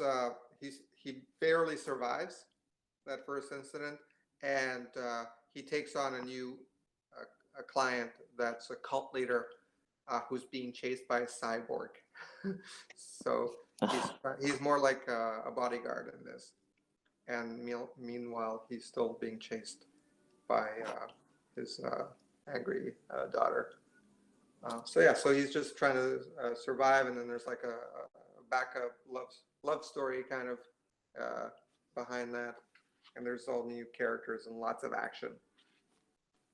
That's awesome. Nice. Okay. Nailed the elevator pitch. Yeah. Where can people find you and everything? Me? Yeah. Personally? Oh, yeah. like if you want to direct people someplace, like online. Like, where do you live? Yeah. Where are the drugs going? You're welcome, but you got to wash your hands. So online, currently I have at Big Boss Comic on Instagram, and I mostly post the stories now, but I am working on a follow-up comic.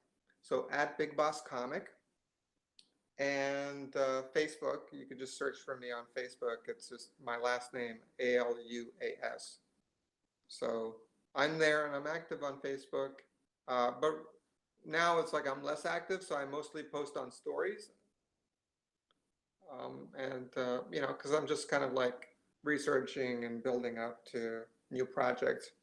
But I'm very reachable on those platforms, and website and email. Website csa1.ca, and then masterpieceartschool.com. Okay. Wow. I'll put that all in the description for the YouTube version. And cool.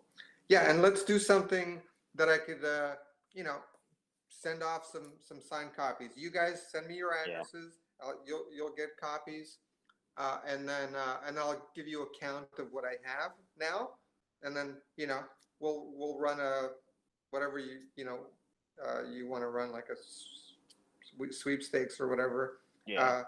And then we'll send those off. Like whoever is interested, and they're just freebies.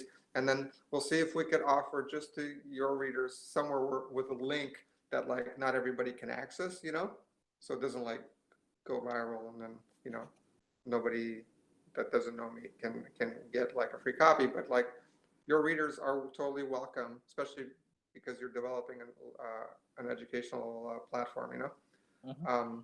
And a resource. Totally welcome to review the comic for free. For maybe we'll make it like a limited time, Yeah. Awesome. Yeah, there's a magazine that we're actually putting out too, that Indie Revolution thing. It's like a working title. I don't know if it's going to be called that, but it's the Indie Revolution magazine. So it's like all that stuff that's like in our video game, but it's magazine form. It's not anything to do with like our comics. It's for everybody. So like I have like a small team of people for that. But if you want like an ad for your book in that, you can totally put that in, because we were supposed to release that the 20th of this month. And then I messaged everybody that was in my small group of people, and I'm like, yeah, it's the 20th, but yeah, can't really like finish this because I still have, yeah. So this one guy that is on our website, and he lives in Ireland. He's like, yeah, because of everything, I can see why that we can't do that right now. So we're gonna just work on it more and just add more stuff to it, and it's gonna just be a yearly thing for this year. But next year it'll probably be a quarterly thing, as long as that virus thing doesn't exist anymore. Yeah. So I'm gonna just send me the dimensions and stuff. Yeah. I gotta figure I'd all probably out. want to promote this book because it's like the newest, and then like by next time I'll be in production, or I could do both. But Big Boss comic is not really active. It still exists. It's like free, people can read it, but this I really kind of want to get the word out. Well, a lot of the references are relevant. Like I quote statistics from 2019, and so I just want to it's fresh, Yeah. And then email me the specs and stuff for ads. Yeah, I still got to figure that out. It'll be either comic book dimensions or I think it might be comic book dimensions. Sure. Yeah, whatever. Okay. Well, Cool, man. thanks for joining. And, Fun. Yeah. Dylan and Greg, you guys were fantastic. It was really fun chatting with you. And Same. let's do it again real soon. Awesome. Yeah. Cheers. And then now I have to figure this thing. Now there's like the awkward part where we're all looking at the screen. I don't know how to do this. Oh, there you go.